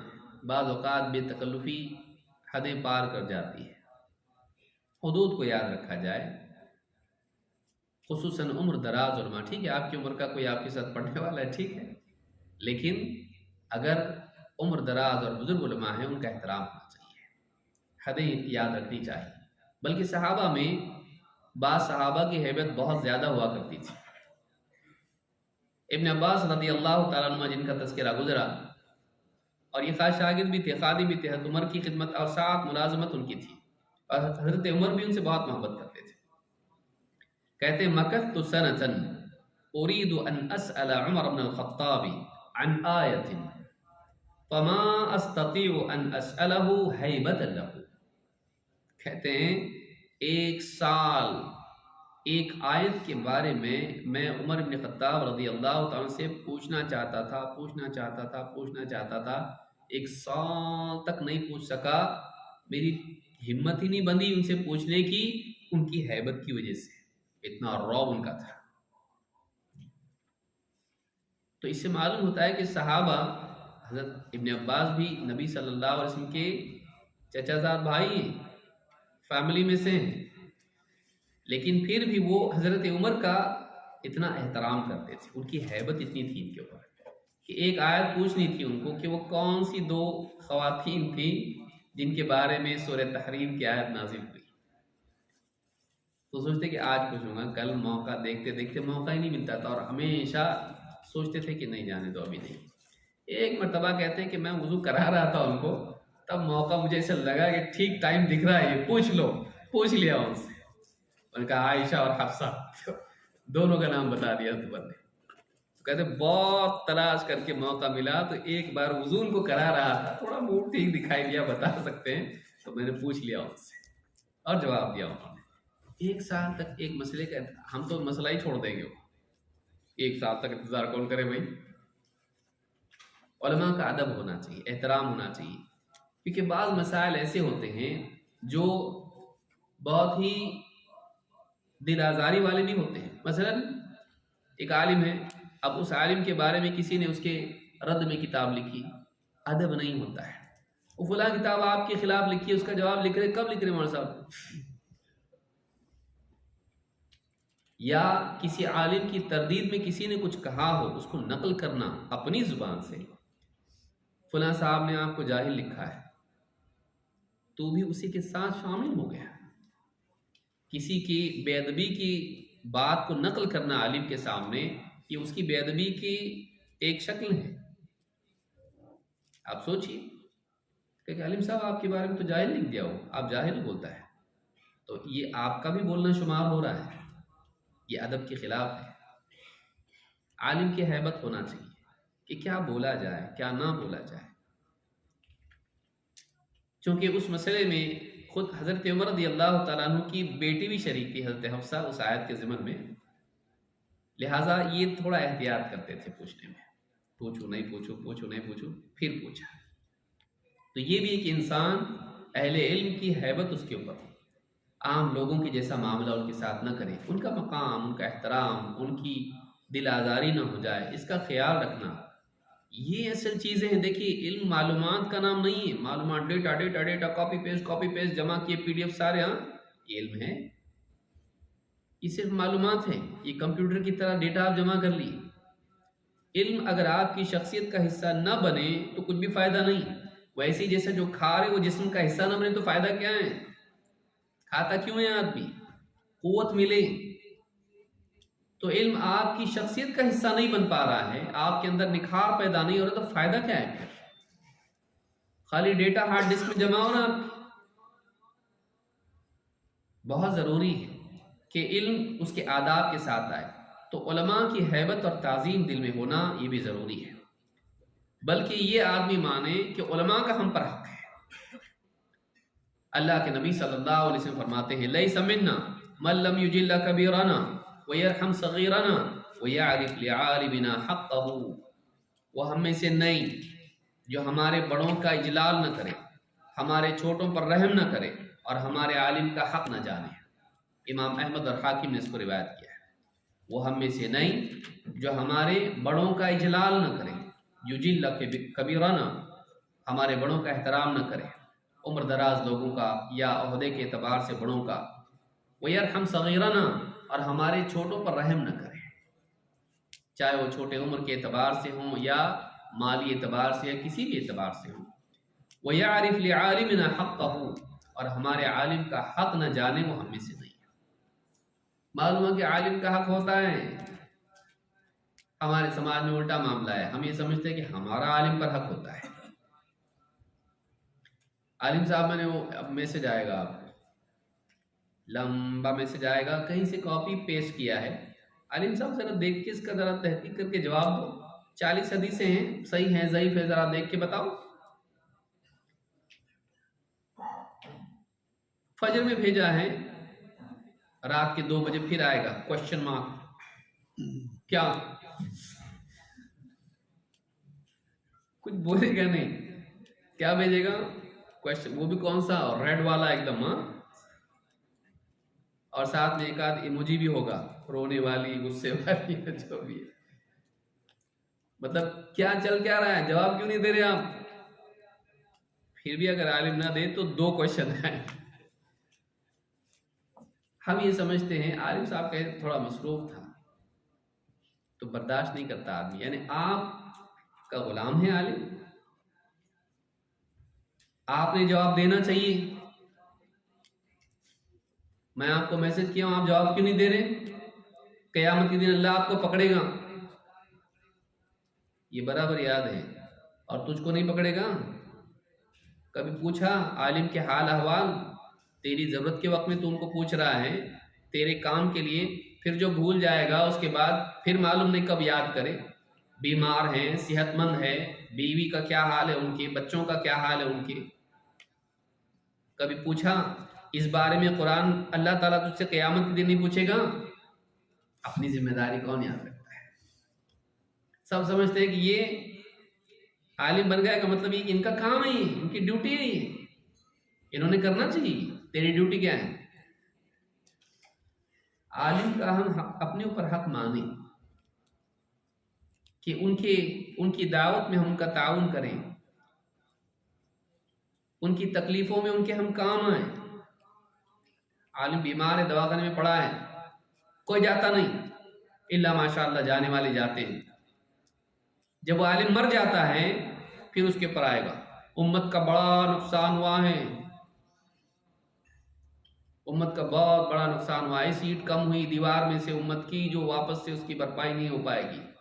دواخانے میں گیا نہیں کبھی ملنے کے لیے، اس کا خیال نہیں رکھا، کبھی اس کی ضرورت نہیں پوچھا، گھر میں کبھی معلوم نہیں کیا کیا حال ہے اس کا، بھائی کچھ ضرورت ہے آپ کو، بل بھرے دواخانے کا، کیسا چل رہا بچوں کا، کیسا چل رہا بیوی کا، کچھ بھی نہیں۔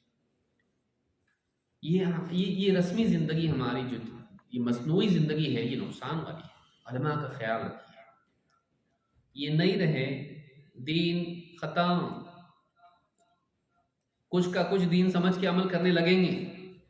یہی علماء ہیں جو بتاتے ہیں کہ یہ پڑھنے میں غلطی ہو رہی، ایسا نہیں ایسا پڑھتے، باقی سب چیزیں چھوڑ دیجیے، قرآن کی تلاوت مشکل ہو جائے گی، آپ کی کوئی اصلاح نہیں کر پائے گا، سن رہا کچھ، ہاں ایپلیکیشن میں سننے کچھ آ رہا ہوں اور غلط پڑھتا رہا زندگی بھر، وہی بعد میں پتا چلا اس کے اندر کچھ سننے میں گڑبڑ ہو رہی تھی، یا کتاب پڑھتا رہا پرنٹنگ مسٹیک ہو رہی تھی، نقطے بڑھ گئے تھے۔ عالم صحیح کرتا ہے اس کو، عالم کا احترام بہت ضروری ہے۔ تو کہا کہ جو ہمارے بڑوں کا اجلال نہ کرے، چھوٹوں پر رحم نہ کرے، اور ہمارے عالم کا، کیوں عالم بڑے اور چھوٹے دو ہی ہیں، تیسرا کون ہے؟ عالم کا الگ سے بیان کیا، وہ بڑوں میں آتا ہے لیکن اس کو الگ بڑا ہے، یہ علمی اعتبار سے بڑا ہے، اس کا اپنا ایک خاص مقام ہے، جس کو اللہ تعالیٰ نے اپنے اور فرشتوں کے ساتھ گواہ بنایا، شہد اللہ انہ لا الہ الا هو والملائکۃ واولو العلم، تو اللہ نے ان کو جب گواہ بنایا ہے کچھ تو مقام ہے نا، فرشتے ان کے ساتھ اللہ نے ان کو رکھا، عرش سے اوپر اللہ ہے، آسمان میں فرشتے ہیں، ان کے ساتھ کس کو رکھا؟ تیسرے نمبر پر علماء کو، ان کے لیے اونچائی نہیں ہے، ان کے لیے بلندی نہیں ہے، ان کے لیے شرف نہیں ہے۔ یرفع اللہ الذین آمنوا، اللہ تعالیٰ نے ان کے درجات کو بڑھایا ہے، علماء ان میں سے خاص ہیں، علماء کے درجات ایمان والوں میں بھی بڑھے ہیں، والذین اوتوا العلم درجات، جن کو علم دیا گیا ان کے لیے اور بھی درجات ہیں، اونچے درجات ہیں، مراتب ہیں، ان کا احترام رہے۔ تو عالم کا اپنے اوپر حق جانے، عالم کا حق کیا ہے؟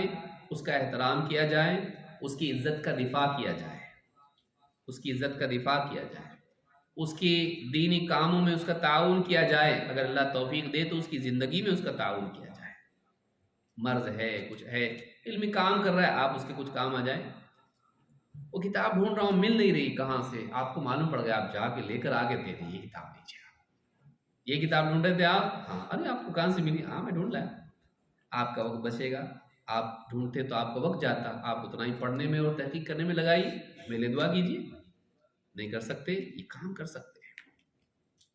بلکہ ایسے بھی لوگ ہیں کہ کچھ علماء ہیں جو علمی کام میں رہتے ہیں، دعوتی کام میں رہتے ہیں، وہ جا کے ان کا سودا اور ان کی چیزیں لا کے بھی ان کو دیتے ہیں، آپ مت کیجیے، ہم لوگ کرتے ہیں، کبھی یہ بھی سوچتے ہیں ہم لوگ، آپ اس میں اپنا وقت کیوں لگاؤ گے؟ کیا چاہیے آپ کو؟ فلاں چیز لانا ہے، میں لا کے دے دیتا ہوں آپ کا، آپ اپنا وہ وقت تحقیق میں لگاؤ، پڑھنے میں لگاؤ، آپ کا بدل نہیں، ہمارے 50 لوگ مل جائیں گے ہمارے جیسے، آپ چینج لاؤ گے، ہم لوگ نہیں، ہم لوگ یہ سب کچھ روزانہ کرتے ہیں، آج بھی کریں گے، ہم لوگ کیا مسئلہ ہے؟ 10 کی بجائے 11 کام ہو گئے، بیوی کے 10 تو کرتے ہی ویسے، آپ کا کریں گے تو کیا چھوٹے ہو جائیں گے؟ یہ مزاج اگر ہمارے اندر آ جائے، دعوت کا کام بہت آگے بڑھ سکتا ہے، بلکہ ہم کیا کرتے ہیں، ہمارے کام بھی ان کو دے دیتے ہیں، ہمارے مسائل ہم کو نہیں ہوتا، ڈھونڈ کے ہم کو دے دو، جبکہ بعض اوقات ان میں صلاحیت ہوتی ہے اور موٹا مسئلہ ہوتا ہے، کسی سے بھی پوچھ سکتے ہیں، رات کو 3 بجے فون آئے گا، بھائی صاحب سو تو نہیں رہتے ہیں؟ نہیں تمہارے لیے جاگا ہوا تھا 3 بجے، تکلیف تو نہیں دی نا میں نے؟ نہیں، کچھ بھی تکلیف نہیں، کہا نیند سے اٹھنے میں کہاں تکلیف ہوتی ہے، رات میں کوئی تکلیف دے سکتا ہے کسی کو؟ سورج نکلا ہوا ہے نا، تمہارے انتظار نہیں بیٹھا ہوتا میں، کیا بات ہے، بولو چلو ٹھیک ہے آگے بات ہوئی، ایک نام دے سکتے بچے کا؟ ہمارے گھر میں ایک مہمان آیا، ہاں ٹھیک ہے محمد رکھو، تھوڑا ایسا نام دیجیے جو کسی کا نہ ہو. ٹھیک ہے فرعون رکھ لو.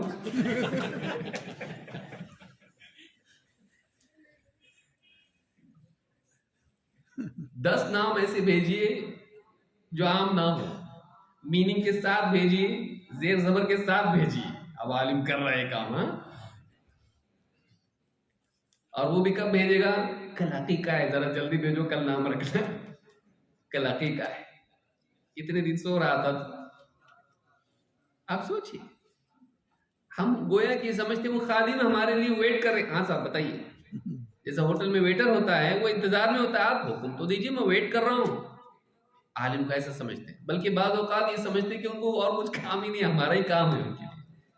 وہ اپنے 50 کاموں میں رہتا ہے, لیکن یہ سمجھتا ہے کہ میرے پاس میں فالتو, بلکہ بعض اوقات یہ ہوتا ہے کہ آدمی کے پاس فالتو وقت ہوتا ہے, وہ یہ سمجھتا ہے کہ عالم بھی فالتو بیٹھا ہوا ہے, چلو جا کے مل کے آئیں گے, چائے پی کے آئیں گے, ان کی جا کے ان کے ساتھ بیٹھ کے گھنٹوں بیٹھا رہے گا, وقت ضائع کرے گا ان کا. ہم اپنا سوچتے ہیں, دوسروں کا نہیں. علماء کا سوچنا چاہیے, ان کے اوقات, ان کی ضروریات, ان کے مقاصد, ان کا مقام, اس کے بارے میں سوچنا چاہیے کہ ہماری وجہ سے ان کو اذیت نہ ہو, بلکہ ہماری وجہ سے ان کے کام میں اور اضافہ ہو.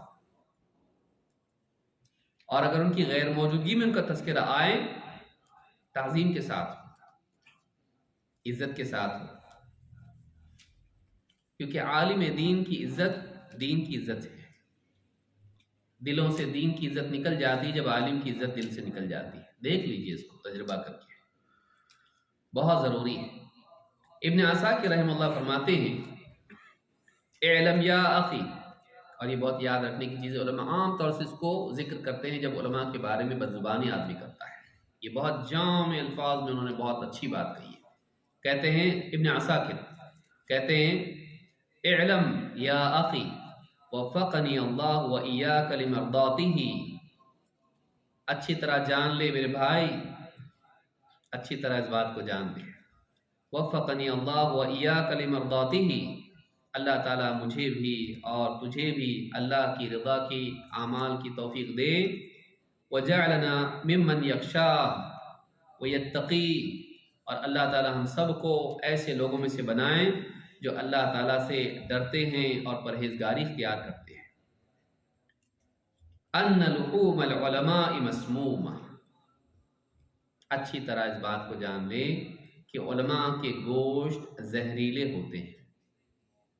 علماء کے گوشت زہریلے ہوتے ہیں. وعادت اللہ, کیا مطلب ہے علماء کے گوشت زہریلے ہوتے ہیں؟ ایحب احدکم ان یأکل لحم اخیہ میتا فکرہتموہ, تم میں سے کوئی اس بات کو پسند کرتا ہے کہ اپنے مردہ بھائی کا گوشت کھائیں؟ تم تو بہت ناپسند کرتے ہو اس کو. مردہ بھائی ہے, اس کا گوشت کھانا, مسلمان مردہ, اس کا گوشت کھانا. تو وہ گوشت جو ہے علماء کا جو ہے کیسا ہے؟ زہریلا ہے. زہریلا گوشت کھائے تو کیا ہوگا؟ ہلاک. یہ غیبت کے لیے استعمال ہوتا ہے کسی کا گوشت کھانا. دینی اصطلاح میں کسی کا گوشت کھانا کا مطلب ہوتا ہے, جیسے قرآن کی آیت میں ہے سورۃ الحجرات میں, کیا تم پسند کرتے ہو اپنے مردہ بھائی کا گوشت کھاؤ؟ تو مطلب غیبت کرنا اس کی. تو عالم کی برائی کرنا اس کی غیر موجودگی میں. کہا ان لحوم العلماء مسمومہ وعادت اللہ فی حتک استار منتقصہم معلومہ. جو لوگ علماء کی شان گھٹانے کی کوشش کرتے ہیں, ان کے راز فاش کرنے میں اللہ کی عادت معلوم ہے. وہ عالم کو ذلیل کرنے کے لیے, اس کی شان گھٹانے کے لیے اس کے بارے میں غلط بیانی کر رہے ہیں. اللہ تعالیٰ کا ہمیشہ سے طریقہ رہا ہے کہ اللہ تعالیٰ ان کی فضیحت کرتا ہے ان کے عیوب لوگوں کے سامنے لا کر. جو عالم کی شان گھٹانے, اس کو بے عزت کرنے کے لیے اس پہ تہمتیں لگایا, اس کے بارے میں بری باتیں بولے, اس کا مقام گھٹانے کی کوشش کریں, اللہ تعالیٰ ایسے لوگوں کو ذلیل کرتا ہے, ان کے عیوب لوگوں کے سامنے لاتا ہے اور وہ بے عزت ہوتے ہیں. اور یہ معلوم ہے اور یہ ہمیشہ سے دیکھنے میں آتا ہے. وعادت اللہ فی حتک استار منتقصہم معلومہ وان من اطلق لسانہ فی العلماء بالثلب بلاہ اللہ قبل موتہ بموت القلب، جو آدمی علماء کی شان میں گستاخی میں اپنی زبان کو بے لگام چھوڑ دیتا ہے، علماء کی عزت خراب کرنے میں، ان کا مقام گھٹانے میں، ان پر تہمت لگانے میں اپنی زبان کو بے لگام چھوڑ دیتا ہے، اللہ تعالیٰ اس کے مرنے سے پہلے اس کے دل کو موت دے دیتا ہے۔ وہ مرتا بعد میں، اس کا دل پہلے مر جاتا ہے۔ نہ دعا میں اثر، نہ نماز میں اثر، نہ تلاوت میں اثر، نہ ذکر میں اثر، نہ دینی مجالس میں اثر، دل ہی مر جاتا اس کا۔ ان اعلیٰ کیفیات سے اس کا دل محروم ہو جاتا ہے جو ایمانی کیفیات ہیں۔ یہ ایسا گناہ ہے علماء کے بارے میں بدگوئی کرنا، بدزبانی کرنا، ان پر تہمت لگا دینا، ان کی شان میں گستاخیاں کرنا، آدمی کا دل مردہ ہو جاتا مرنے سے پہلے۔ یہ دنیا کی سزا ہے۔ اور آیت پڑھی انہوں نے وَلْيَحْذَرِ الَّذِينَ يُخَالِفُونَ عَنْ أَمْرِهِ أَن تُصِيبَهُمْ فِتْنَةٌ أَوْ يُصِيبَهُمْ عَذَابٌ أَلِيمٌ، تو ڈرنا چاہیے ان لوگوں کو جو اس نبی کے حکم کی نافرمانی کرتے ہیں، مخالفت کرتے ہیں، کہیں وہ فتنے میں گرفتار نہ ہو جائیں اور کہیں ان پر دردناک عذاب نہ آ جائے۔ رسول کے حکم کی مخالفت، علماء کا اکرام کرنا، احترام کرنا، عالم کا مقام جاننا ہمارے نبی نے ہم کو سکھایا ہے۔ جو اس کی خلاف ورزی کرتے ہیں فتنے میں گرفتار ہو جاتے ہیں۔ اس لیے آپ دیکھیں گے بہت سے لوگ جو اسکالرز آف ڈالرز علماء کے بارے میں بدزبانی کرتے ہیں، حکومت کے بکے ہوئے ہیں اور یہ حیض و نفاس کے عالم ہیں، ان کو امت کے حالات کی کوئی فکر ہی نہیں ہے، حکام کے غلام بنے بیٹھے ہیں، بادشاہ کی گود میں ہیں، ان کو اللہ ان کی بادشاہوں کی طرف سے کچھ ملتا ہوگا تبھی تو کرتے ہیں، چاپلوسی کرتے ہیں، نہ جانے کتنی باتیں بولتے ہیں۔ جب آدمی بولنے لگتا ہے تو آج کم بولا کل زیادہ بولتا ہے، ہمت بڑھتی چلی جاتی ہے اور پھر جو چاہے بولتا ہے، پھر برے برے القاب بھی، دور دور کی باتیں ان کے بارے میں کرتا ہے۔ ایسے لوگوں کے دلوں میں دین کا تفقع اللہ چھین لیتا ہے اور وہ کیفیات ان کے دل میں نہیں آ پاتی۔ بہت ضروری ہے کہ علماء کا احترام کیا جائے، علماء کے بارے میں بدزبانی آدمی نہ کرے۔ بہت ساری چیزیں انسان کو سمجھتی نہیں ہیں، علماء بولتے ہیں ایسا نہیں، ایسا کرنا چاہیے، اس وقت میں صبر کرنا چاہیے، حکمت کا تقاضا ہے کہ ایسا نہ کریں۔ کہا ہے کہ حکمت کب تک کریں گے؟ ایسا تھوڑی رہتا ہے۔ اور آدمی بول کے علماء کو بالکل ذلیل کرتا ہے، جو چاہے بولتا ہے۔ سیاسی حالات میں خصوصاً کسی ایک مسئلے میں عالم کی تحقیق ایک ہو اور آپ نے کسی ویب سائٹ پہ کچھ پڑھا ہو، پوری عزت آپ نکال دیتے عالم کی۔ یہ کوئی عالم ہے کیا؟ ان کا فتویٰ ایسا ہے، لیکن دیکھو یہ میرے پاس یہ تحقیق آئی ہے۔ ٹھیک ہے بھئی، آپ کے پاس آئی ہے، اس کے پاس نہ بھی آئی ہو یا اس کی تحقیق واقعی کچھ ہو سکتا وہ آپ سے زیادہ صحیح ہو، لیکن آپ چار چیزیں کاپی کر کے لائے، پرنٹ آؤٹ لے کے اور عالم کے اوپر سوار ہونے کی کوشش کر رہے ہو، کچھ بھی بول رہے آپ اس میں نہیں ہونا چاہیے۔ خصوصاً ایسا عالم جو واقعی تحقیق کرتا ہے، صرف اس وجہ سے کہ آپ سے کسی مسئلے میں اس کا اختلاف ہو گیا آپ اس کے ساتھ بدتمیزی کریں، اس کی عزت خراب کرنے کی کوشش کریں، نہیں ہونا چاہیے۔ یہ اس دور کی برائیوں میں سے ایک برائی ہے کہ آدمی اپنے لیے کوئی ایک فکر قائم کر لیتا ہے، اپنے لیے ایک کوئی نظریہ قائم کر لیتا ہے اور پھر بڑے سے بڑا عالم بھی، کہا کہ البانی، کہا کہ بن باز، اور کہا کہ ابن تیمیہ، اور کہا کہ ابن قیم، اور کہا کہ ابن عثیمین، کچھ بھی بولتا ان کے بارے میں، جو جی میں آئے بولتا ہے، کیونکہ وہ اپنے آپ کو کچھ سمجھتا ہے۔ یہ بڑی مصیبت ہے۔ یہ آدمی کو ہمیشہ اپنے بارے میں سوچنا چاہیے کہ ہو سکتا ہے مجھ سے سمجھنے میں کچھ غلطی ہو رہی ہو سکتا ہے میرا فہم غلط ہو۔ ڈاکٹروں کے بارے میں ایسا نہیں کرتا، لیکن علماء کے بارے میں ایسا کرتا ہے۔ ان کی بات نہیں بھی سمجھے تو مانتا، علماء کی بدتمیزی کرتا ہے، اپنے حساب سے وہ بولیں تو ٹھیک، نہیں تو نہیں۔ بعض اوقات تو نکاح اور طلاق کے معاملات اور اس طرح کے جو بھی معاملات ہوتے ہیں، ایسا کیسا رہتا، عالم صاحب کو ہی ڈانٹنا شروع کر دیتے اگر چودھری صاحب ہوتے، دنیا میں مالدار ہو اور سرپنچ ہو، کسی علاقے کا بڑا ہو اور اس طرح کا آدمی ہو، عالم کو ہی وہ دباؤ ڈال کے اپنی بات منوانے کی کوشش کرتا ہے۔ نہیں ہونا چاہیے۔ عالم سے ویسے بات کرنا چاہیے جیسے حاکم سے بات ہوتی ہے، احترام اس کا ہونا چاہیے۔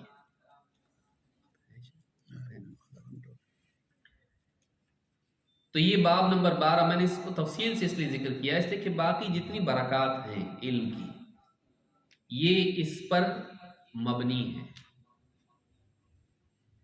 علم سے واقعی استفادے کے لیے ضروری ہے کہ علم والوں کا احترام ہو، غلو نہ ہو کہ پاؤں میں گر جائے جیسے صوفیوں کے ہاں عام طور سے ہوتا ہے، اور یہ بھی نہ ہو کہ ان عالم کی غلط بات کو بھی زبردستی لیپا پوتی کر کے صحیح کرنے لگ جائے جیسے کہ عام طور سے مقلدین حضرات کے یہاں ہوتا ہے، یہ بھی نہیں۔ لیکن یہ بھی نہ ہو کہ عالم کو عام لوگوں سے بھی کم درجہ دیا جائے، کائے گا عالم قرآن سنت بس خلاص، ان کی بات بڑے سے بڑا عالم بن باز ہو، ہاں عثیمین ہو اور البانی ہو، میری جوتی پر ان کی بات نعوذ باللہ بولنے میں آتی اس طرح کی بات۔ 4 امام ہو، یہ تو بڑے سے بڑا کوئی امام ہو، ان کی بات ہماری جوتی کی نوک پر کیوں؟ آپ کے بارے میں بولے تو جو بولنے والا ہے آپ کی بھی بات میری جوتی کی نوک پہ بول دے کوئی تو کتنا خراب لگتا، اور اتنے بڑے بڑے علماء کی بات کو آپ جوتی کی نوک پہ رکھیں گے، یہ مزاج اچھا نہیں ہے۔ اس میں صرف یعنی یہ نہیں، یہ حق کی تعظیم کا مزاج نہیں ہے، یہ اہل حق کی فضیحت کا مزاج ہے، ان کی تحقیر کا مزاج ہے، یہ اچھا نہیں ہے، یہ نفسانیت ہے، یہ نہیں ہونا چاہیے۔ آدمی کہے ٹھیک ہے وہ عالم صاحب ہے، بڑے عالم ہیں، ان کی بات اپنی جگہ ہے، لیکن میری تحقیق یہ ہے اور میں عالم صاحب سے پوچھا ہوں تو یہ بات سامنے آئی اور ان کا قول مجھ کو مرجوح لگتا ہے، یہ بات زیادہ مجھ کو راجح دکھائی دیتی ہے، لیکن وہ بھی عالم ہے، ان کی اپنی تحقیق ہوگی۔ یہ طریقہ زیادہ اچھا ہے کہ ایک آدمی کی خطا کو قبول نہ کیا جائے لیکن اس کی شخصیت کو مجروح نہ کیا جائے، یہ بہت ضروری ہے۔ اندھی تقلید اور بے وجہ کی عقیدت یہ بھی ہمارے یہاں نہیں ہے، لیکن ہمارے یہاں یہ بھی نہیں ہے کہ ہم پھر عالم کو عام انسانوں کی طرح ٹریٹ کرنے لگیں، بلکہ اس سے بھی زیادہ نیچے کرتے ہیں، ان کا احترام ہونا چاہیے۔ اور دیکھیے عالم سے بھی خطا ہوتی ہے، عالم اگر کسی مسئلے میں غلطی کر جائے ٹھیک ہے، ہر انسان سے غلطی ہوتی ہے، اس سے بھی ہو سکتی ہے، کیوں نہیں؟ یعنی ایک انسان اگر تراوی پڑھا رہا ہے اور کسی آیت میں کوئی مقام سے اس سے سہو ہو جائے تو کیا ہو گیا؟ مطلب آپ امام بن جائیں گے اس کی جگہ؟ مثال کے طور پر امام صاحب 4 کی بجائے 5 رکعت پڑھانے لگ گئے، یا کچھ بھول گئے، یا تحیات میں تیسری رکعت میں کھڑے ہونے کی بجائے بیٹھ گئے، یا کچھ اس طرح کی بات ہو گئی، آپ نے لقمہ دے دیا، آپ کیا کریں گے؟ سلام کی بات ٹائٹ کریں گے، دیکھو میں کتنا بڑا عالم ہوں، عالم صاحب کی غلطی پکڑا تو آپ جدھر تھے ادھر ہی ہیں۔ ایک مسئلے میں خالی آپ کو معلوم پڑا کہ انہوں نے غلطی کی ہے، باقی معاملات میں آپ کو امام صاحب کہ ٹھیک ہے آپ نے لقمہ دیا نا، آئیے آپ اگلی رکعت اگلی نماز آپ پڑھا سکیں گے؟ کسی ایک مسئلے میں کسی عالم کو کی غلطی معلوم ہو جانا اور ان کو تنبیہ کرنا، اس سے آپ ان جیسے یا ان سے بہتر نہیں بن جاتے ہیں، لیکن یہ مزاج ہے لوگوں میں کہ بعض اوقات آدمی چیز پڑھ کے آتا ہے اور ٹرائی کرتا ہے کس پہ؟ ہر ملنے والے عالم سے سارا کچھ پڑھا، جا کے کسی ویب سائٹ پہ یہ پڑھا وہ پڑھا سب، اب اس کے دماغ میں سب بیٹھ گئی باتیں ہیں۔ اب جو بھی عالم ملتا ہے پوچھتا ہے اس مسئلے میں آپ کی کیا رائے ہے، اور اس عالم نے 20 سال پہلے پڑھا تھا وہ مسئلہ، آپ تازہ ابھی پڑھ کے آئے ہیں، تو ظاہر بات ہے آپ کے ذہن میں بات مستحضر ہے، اس کے ذہن میں نہیں ہے، وہ بولنے میں تھوڑا سا ہو سکتا ہے غلطی کر جائے، اور 4 لوگوں کے بیچ دیکھو ایک ایسا سوال پوچھا ان کے پاس جواب نہیں ہے، اصل بات ایسی ہے تو خود ہی بتا دیں، پھر عالم صاحب ہوتے جب آپ کو معلوم تھا تو پوچھا کیوں؟ بول نہیں چیک کر رہا تھا میں ذرا۔ تو بعض اوقات اس میں نفسانیت ہوتی ہے، واقعی تحقیق کے لیے بھی انسان پوچھتا ہے، لیکن بعض اوقات ایسا بھی ہوتا ہے نوجوانوں میں مزاج آج بڑھتا جاتا ہے، یہاں وہاں سے یوٹیوب پہ دیکھیں گے، ادھر ادھر سے سنیں گے اور ہر عالم سے وہی سوال پوچھتے جائیں گے جب تک کہ ان کے دل کے جیسا جواب نہ ملے، یا ہر عالم سے جواب نہ ملنے کی صورت پہ ان کا نفس اور کھلتا چلا جائے کہ تو ایک ایسا مسئلہ جانتا جو 10 عالم نہیں جانتے۔ یہ نہیں ہونا چاہیے، عالم کا احترام جانیں اور نفسانیت کے پیچھے نہ دوڑیں۔ باب نمبر 13 حضور درس کے آداب۔ علم کے آداب میں سے یہ بھی ہے کہ آدمی علم کی مجالس میں جب آئے تو اس مجلس کے آداب کو یاد رکھیں۔ ان آداب میں بہت سارے آداب ہیں، لیکن ہم کچھ آداب دیکھیں گے۔ نمبر 1، پہلا قانون ٹائم کی پابندی، جلدی پہنچنا تاکہ فوت نہ ہو جائے۔ آدھی بات آپ نے سنی اور آدھی نہیں سنی، مقدمہ نہیں سنا آپ نے اور اس کے بعد کی سنی آپ نے بات، تو ہو سکتا ہے سننے میں کچھ خلل ہو جائے، بات ادھوری آپ کی سمجھ میں آ جائے، آپ کچھ اور ہی سمجھ لیں اور بات کچھ اور ہو۔ تو آپ کو چاہیے کہ علمی مجالس کا احترام کرتے ہوئے آپ اگر کوئی عذر آپ کے پاس نہیں ہے تو آپ جلدی آئیں، مجلس کے شروع ہونے سے پہلے آئیں، یہ مزاج ہونا ضروری ہے۔ اللہ تعالیٰ فرماتا ہے فاستبقوا الخیرات، نیکی کے کاموں میں جلدی کرو، نیکی کے کاموں میں جلدی کرو، یہ عمومی مزاج مومن کا ہونا چاہیے۔ وہ تاخیر نہ کرے، ٹالے نہیں، دیری نہ کرے، چاہے پھر نماز کا معاملہ ہو، چاہے پھر حج اس پر فرض ہو چکا ہو، چاہے پھر زکوٰۃ کی ادائیگی ہو، یا اسی طرح سے کوئی بھی معاملہ ہو، چاہے وہ توبہ ہو، جتنی بھی نیکیاں ہیں، جتنی بھی خیر کے کام ہیں، جتنے بھی خیر کے کام ہیں اس میں جلدی کریں۔ فاستبقوا الخیرات۔ احمد ابن حنبل رحمہ اللہ کے بارے میں ہیں، کہتے ہیں، خود اپنا ہی معاملہ ذکر کرتے ہیں، کنت، بچپن کی بات، کنت ربما اردت البکور الى الحدیث فتأخذ امي بثيابي وتقول حتى يؤذن الناس وحتى يصبحوا۔ میرے دل میں حدیث کی مجلسوں میں پہنچنے کا شوق اتنا زیادہ تھا کہ میں صبح سویرے جلدی جانے کی کوشش کرتا، میری والدہ میرا کپڑا پکڑ کے مجھ کو کھینچ کے بٹھاتی، کہتی ٹھہر ذرا، اذان تو ہونے دے، اذان ہونے کے بعد صبح تو ہونے دے، اور پھر جا، اندھیرے میں کر رہا ہے دین کی مجلس میں شریک ہونے کے لیے، صبح تو ہونے دے، ذرا کم سے کم اذان تو ہونے دے فجر کی۔ یعنی یہ شوق ان کا تھا کہ دینی مجلس میں پہنچنا ہے تو اندھیرے میں ہی نکل جاتے تھے، والدہ پکڑ کے ان کو روکتی تھی اور کہتی تھی اذان ہونے دے بیٹا، اس کے بعد جانا۔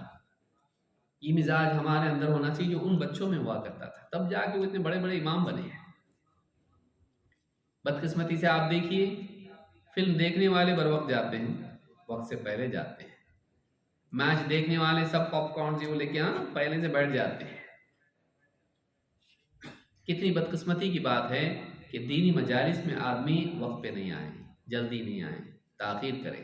ٹھیک ہے، کسی کا عذر ہے، دور سے آ رہا ہے، یا کچھ اور مجبوری ہے، گھر میں والدین کی خدمت ہے، یا کچھ اور مسئلہ ہے، سمجھ میں آتا ہے، لیکن بلا وجہ آدمی فضول وقت ضائع کرنے والا باقی چیزوں میں بر وقت پہنچتا ہے لیکن دینی مجالس میں تاخیر کرے، یہ اچھی بات نہیں ہے، جلدی آئے۔ بہت سارے علاقوں میں تو دینی مجالس میں آدمی اخیر میں آتا ہے، میں آیا بتانے کے لیے، تاکہ اس کے سر پہ کوئی بوجھ نہ رہے کہ تم کیوں نہیں آئے۔ ہمارے بعض علاقوں میں یہی ہوتا ہے، دینی اعتبار سے ذمہ داران ہوتے ہیں، اخیر میں آتے ہیں آرام سے، پھر پوچھیں گے کیسے، کیا سب سے ملاقات ہوگی، پھر وہ سیاسی باتیں ساری ہوں گی، ان کی تنظیمی باتیں ہوں گی، ان کی دینی دروس سے لینا دینا ان کا کچھ نہیں ہوتا ہے، بلکہ بعض اوقات وہ اپنے آپ کو پہلے آنا بیٹھنا یہ اس کو چھوٹا سمجھتے ہو۔ یہ پبلک کے لیے ہے، ہم لوگ ذمہ دار ہیں دین کے، پبلک کے لیے سارے دروس اور یہ اجتماعات اور یہ سب ان کے لیے ہوتا ہے، ہم لوگ ذمہ دار ہیں، ہم لوگ مینجمنٹ کمیٹی میں ہیں، بعض اوقات یہ لوگ نہیں رہتے ہیں اس کے اندر، یہ پہلے ہونا چاہیے۔ بعض اوقات تو بلکہ جتنے ذمہ داران اس طرح کے ہوتے ہیں کسی بھی دعوتی مشن میں، تو یہ ہمیشہ ایونٹ مینجمنٹ ہی بن کے رہ جاتے ہیں، عوام کو ان سے زیادہ معلومات ہوتی ہے بعض اوقات، کیونکہ عوام برابر آتی ہے، شریک ہوتی ہے، پہلی صف میں رہتی ہے اور پورا درس سنتی ہے، قریب بیٹھتی ہے، لکھتی ہے، نوٹس بناتی ہے، اور وہ ہمیشہ چائے اور پکوڑوں میں ہی رہتے ہیں، وہ پکوڑا ہی بن کے رہ جاتے ہیں زندگی میں، ان کو خود معلوم نہیں رہتا کیا ہے۔ بلکہ بعض اوقات ان سے پوچھا جائے کہ اجتماع کیسا ہوا، ماشاءاللہ بہت اچھا ہوا، بہت اچھا ہوا، ٹاپک کیا تھا، ٹاپک یاد نہیں آ رہا، ٹاپک کیا یاد نہیں آ رہا، اچھا ہوا، اچھا کس اعتبار سے ہوا، پھر جب آپ کو ٹاپک ہی یاد نہیں ہے، پبلک بہت آئی تھی الحمدللہ، بہت اچھا ہوا۔ وہ جو مسجد ہے نا، ان کا اجتماع میں اتنے نہیں تھے، ہمارے دیکھو کتنے لوگ تھے، یہ بہت زبردست پروگرام ہوا، دل خوش ہو گیا ایک دم، کمپٹیشن، فلاں اجتماع میں اتنے نہیں تھے جتنے ہمارے اجتماع میں تھے، ہماری مسجد کا پروگرام بہت زبردست، تو ان کے لیے جو ہے عدد اصل ہو جاتا ہے، اور وہ انتفاع ان میں نہیں رہتا ہے۔ دینی مجالس میں جلدی آنا اور شریک ہونا۔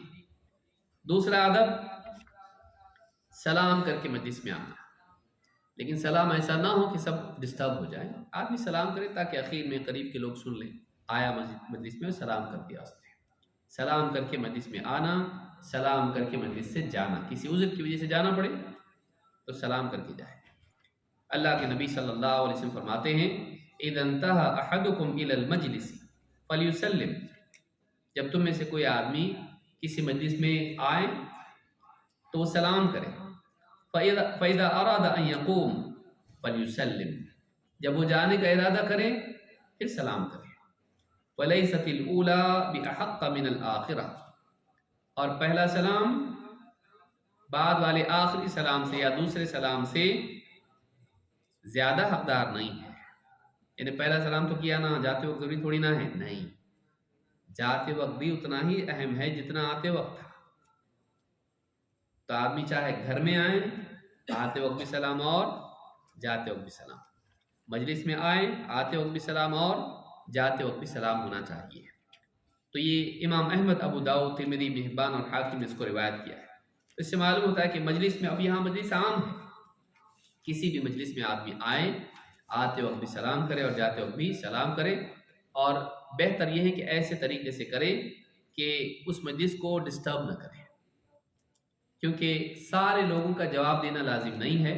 پوری مجلس کی طرف سے اگر کوئی ایک آدمی بھی سلام کا جواب دے دے تو کافی ہے۔ تو آگے آہستہ سے سلام کیا، کچھ لوگوں کو سننے میں آیا، انہوں نے جواب دے دیا، مسئلہ خراب نہیں ہوا، مجلس خراب نہیں ہوئی۔ تو یہ بھی یاد رکھنے کی چیز ہے، مجلس میں آنے والا سلام کریں۔ تیسرا ایک اور ادب یہ ہے کہ مجلس میں آئیں تو تحیۃ المسجد پڑھیں، اور آج کل یعنی اس کا عمل عام طور سے نہیں ہوتا ہے، بہت سارے لوگ اس کو جانتے نہیں ہیں، کہ بہت سارے لوگ یعنی اس پر عمل نہیں کر پاتے ہیں۔ کوئی آدمی جب مجلس میں آتا ہے، مسجد میں آتا ہے، یہ مجلس کے ساتھ خاص نہیں ہے بلکہ یہ مسجد کے ساتھ خاص ہے۔ مسجد میں آئیں تو مسجد میں بیٹھنے سے پہلے 2 رکعت تحیۃ المسجد پڑھنا ضروری ہے۔ راجح قول یہ ہے کہ یہ نماز واجب ہے، راجح قول یہ ہے کہ یہ نماز واجب ہے۔ کوئی ایسا قرینہ نہیں جس سے معلوم ہوتا ہو کہ چھوڑے تو بھی چلتا ہے۔ اس میں حکم کی ہی حدیثیں، بیٹھنے سے منع کی حدیثیں، اجازت کی کہیں بھی نہیں ملی اب تک۔ بس ایک روایت ہے لیکن اس میں بھی وضاحت نہیں ہے، اجلس فقط آدیت و آنیت، لیکن وضاحت اس میں نہیں کہ وہ آدمی پڑھ کے آیا تھا آگے یا بغیر پڑھے آیا تھا۔ ابن حجر نے اس کی طرف اشارہ بھی کیا ہے، اس میں واقعی صاف دلیل نہیں ہے کہ اس آدمی نے تحیۃ المسجد نہیں پڑھی تھی۔ جیسے کہ بعض اوقات آدمی پیچھے نماز پڑھ کے پھر آگے آتا ہے، اس میں وضاحت کچھ بھی نہیں ہے۔ تو اصل امر سے پھیرنے کے لیے بالکل صاف دلیل چاہیے۔ ابو قتادہ رضی اللہ تعالیٰ کہتے ہیں اس لیے کہ آپ صلی اللہ علیہ وسلم نے آ کے بیٹھنے والے کو اٹھا کے واپس سے بھیجا نماز پڑھنے کے لیے، تو اس سے معلوم ہوتا ہے کہ یہ چیز چھوڑنے کی نہیں، اور کوئی بھول کے چھوڑ بھی دے، لا علمی میں چھوڑ بھی دے تو اسے کروایا جائے۔ ابو قتادہ رضی اللہ تعالیٰ کہتے ہیں، صاحب جو نبی صلی اللہ علیہ وسلم کے صحابی ہیں، کہتے ہیں دخلت المسجد ورسول اللہ صلی اللہ علیہ وسلم جالس بین ظہرانی الناس، میں مسجد میں داخل ہوا اور اللہ کے رسول صلی اللہ علیہ وسلم لوگوں کے درمیان بیٹھے ہوئے تھے۔ قال فجلست، تو میں بھی آیا بیٹھ گیا، دیکھا لوگ بیٹھے ہیں، نبی صلی اللہ علیہ وسلم بیٹھے ہیں تو میں بھی آگے بیٹھ گیا۔ وقال رسول اللہ صلی اللہ علیہ وسلم ما منعك ان تركع ركعتين قبل ان تجلس، بیٹھنے سے پہلے 2 رکعتیں پڑھنے میں تمہیں رکاوٹ کیا بن گئی، کیا معنی ہو گیا تم کو، کیوں نہیں پڑھی؟ قال فقلت یا رسول اللہ رأيتك جالسا والناس جلوس، کہا میں نے دیکھا اللہ کے رسول آپ بیٹھے ہیں، لوگ بیٹھے ہیں۔ قال فإذا دخل أحدكم المسجد فلا يجلس حتى يركع ركعتين، جب تم میں سے کوئی شخص مسجد میں داخل ہو تو وہ اس وقت تک نہ بیٹھے جب تک کہ 2 رکعتیں ادا نہ کریں۔ بخاری کے الفاظ ہے فلا يجلس حتى يصلي ركعتين، جب تک کہ 2 رکعتیں پڑھتا نہیں ہے وہ بیٹھے نہیں۔ امام البخاری مسلم دونوں نے اس کو روایت کیا ہے۔ اس حدیث سے معلوم ہوتا ہے کہ مسجد میں آنے والا اگر بیٹھنا چاہتا ہے تو اس کے لیے 2 رکعتیں پڑھنا لازم ہے۔ فلا یجلس، اس میں اشارہ اور تاکید ہے، بیٹھے نہیں وہ جب تک کہ 2 رکعت نہیں پڑھتا ہے۔ بلکہ جمعہ میں ایک صحابی آئے اور بیٹھ گئے تو آپ نے کہا 2 رکعتیں پڑھی؟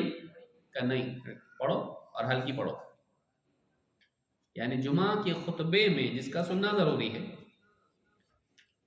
آپ نے جس میں خاموشی سننے والوں کے لیے ضروری ہے، آپ نے اس خطبے میں ان سے پوچھا۔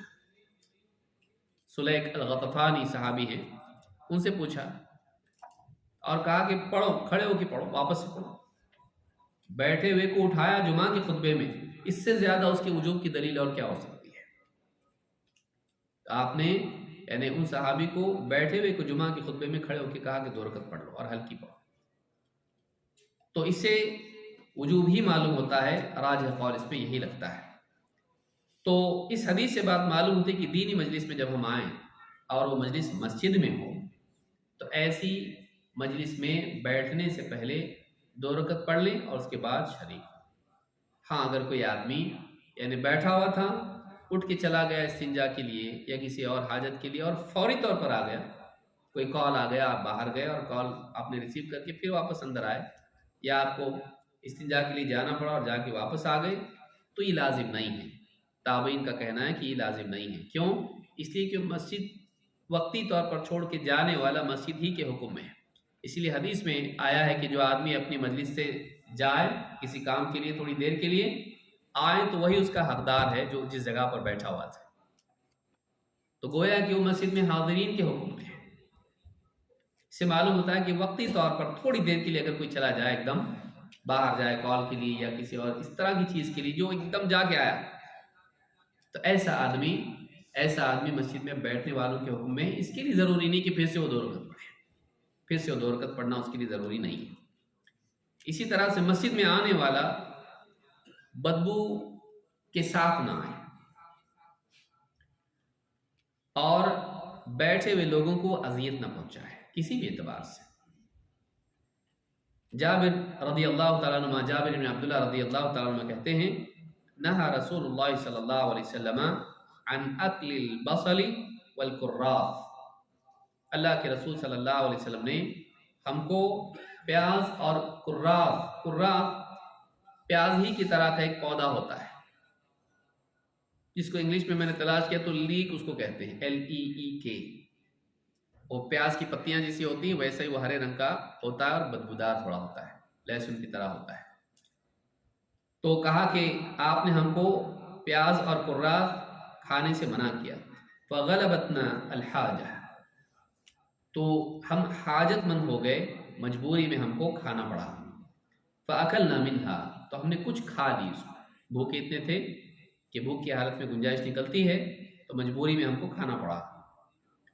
فقال من اکل من هذه الشجرة المنتنة فلا يقربن مسجدنا فإن الملائكة تتأذى مما يتأذى منه الإنس، آپ نے فرمایا تم میں سے جس نے بھی اس بدبودار پودے سے کھا لیا ہے وہ ہماری مسجد کے قریبی نہ آئیں، اس لیے کہ فرشتوں کو اس چیز سے اذیت پہنچتی ہے جس سے انسان کو تکلیف ہوتی ہے۔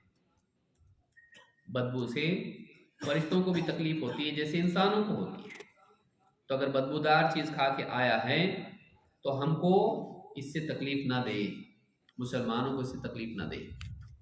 تو انسان کو چاہیے کہ وہ، بہت سارے لوگ سگریٹ وغیرہ پیتے ہیں اور آ کے صف میں کھڑے ہو جاتے ہیں یا مجلس میں آ کے بیٹھ جاتے ہیں اور آس پاس سب کو بدبو محسوس ہوتی رہتی ہے اور اذیت پہنچتی ہے۔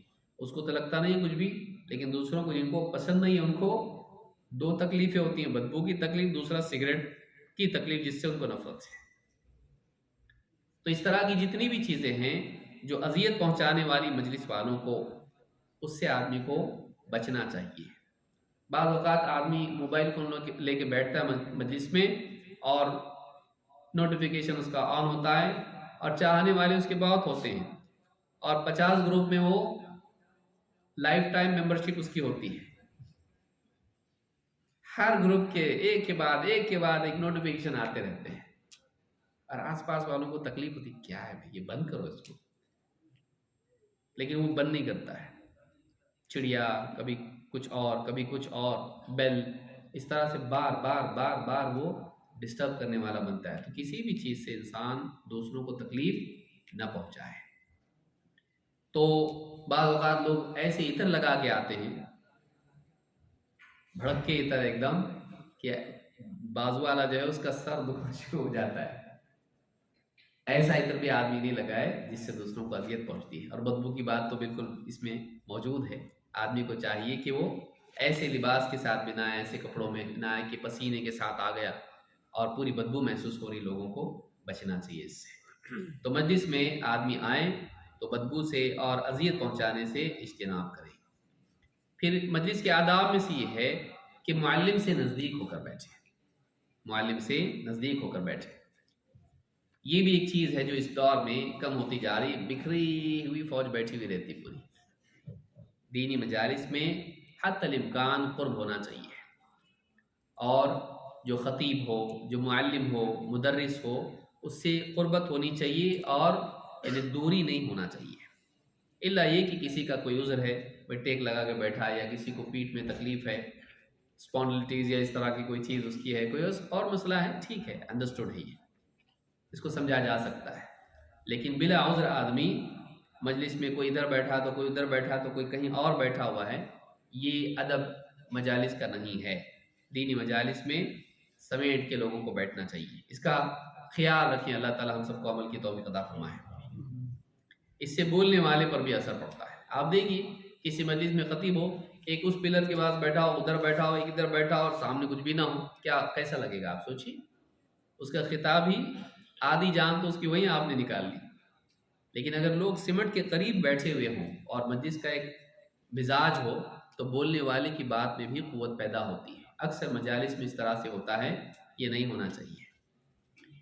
شفیع ابن ماتع الاصبحی کہتے ہیں انہ دخل المدینہ فاذا ہوا برجل قد اجتمع علیہ الناس. کہتے ہیں کہ وہ مدینہ میں داخل ہوئے تو انہوں نے دیکھا کہ ایک آدمی ہے، ایک صحابہ ہے، ان کے آس پاس لوگ بیٹھے ہوئے ہیں. فقال من هذا، کہا یہ کون ہے؟ یہ جو بیٹھے ہوئے ہیں، ان کے آس پاس لوگ بیٹھے ہوئے ہیں، یہ کون ہے؟ فقالوا ابو ہریرہ. لوگوں نے کہا یہ ابو ہریرہ ہیں. کہتے ہیں کہ فدنوت منہ حتی قعدت بین یدیہ. کہتے ہیں میں جا کے بالکل ان کے قریب اور ان کے سامنے جا کے بیٹھ گیا. وہو یحدث الناس، اور وہ لوگوں سے حدیث بیان کر رہے تھے. سلف عام طور سے یہ کرتے تھے کہ دینی مجالس میں جو مدرس اور معلم اور جو خطیب ہوتا تھا اس سے قریب بیٹھتے تھے. اس کا ایک اثر ہوتا ہے. جتنا دور ہوگا اتنا فرق پڑتا ہے، جتنی قربت ہوتی ہے اتنا اثر زیادہ ہوتا ہے، بیٹھنے والوں کو معلوم ہوتا ہے. تو خطیب سے قریب ہونا چاہیے. اسی لیے جمعہ کے خطبے میں بھی قریب ہونے کی تلقین کی گئی کہ خطیب سے قریب جا کر آدمی بیٹھے.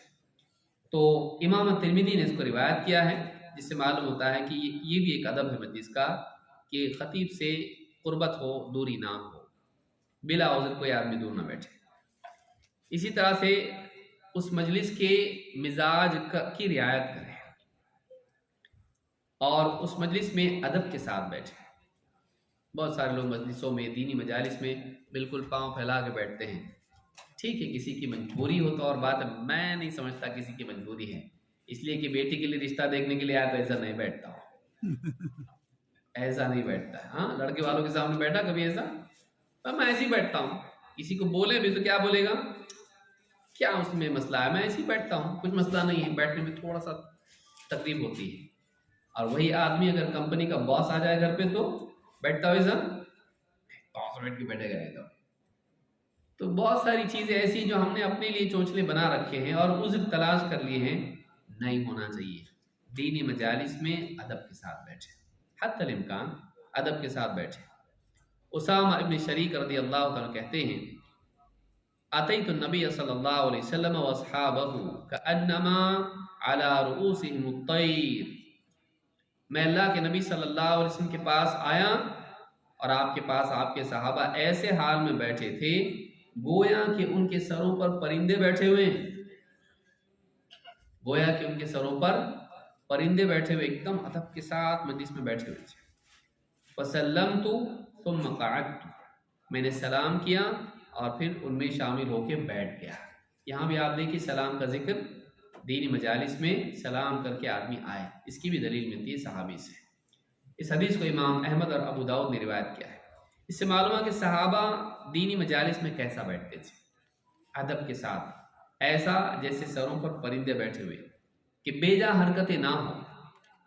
بیجا حرکتیں دینی مجلس میں نہیں ہونا چاہیے، بلکہ آدمی آداب کی رعایت کرتے ہوئے احترام کے ساتھ بیٹھے کہ وہ دینی مجلس میں بیٹھا ہوا ہے۔ اسی طرح سے مجلس میں آنے والوں کے لیے وسعت پیدا کرنا۔ اللہ تعالیٰ قرآن کریم میں فرماتا ہے، ہو گیا بس، یہاں پر ایک اور ادب ہے کہ دینی مجالس میں وسعت پیدا کی جائے۔ انشاءاللہ اس کو ہم نماز کے بعد دیکھیں گے، اور مزید اور آداب ہیں انشاءاللہ اس کو بھی ہم سمجھنے کی کوشش کریں گے۔ اللہ رب العالمین سے دعا ہے کہ ہم سب کو نفع والا علم عطا فرمائیں اور اس کے مطابق اپنی زندگی کی اصلاح کرنے کی توفیق عطا فرمائیں۔ اقول ھذا واستغفر اللہ لی ولکم۔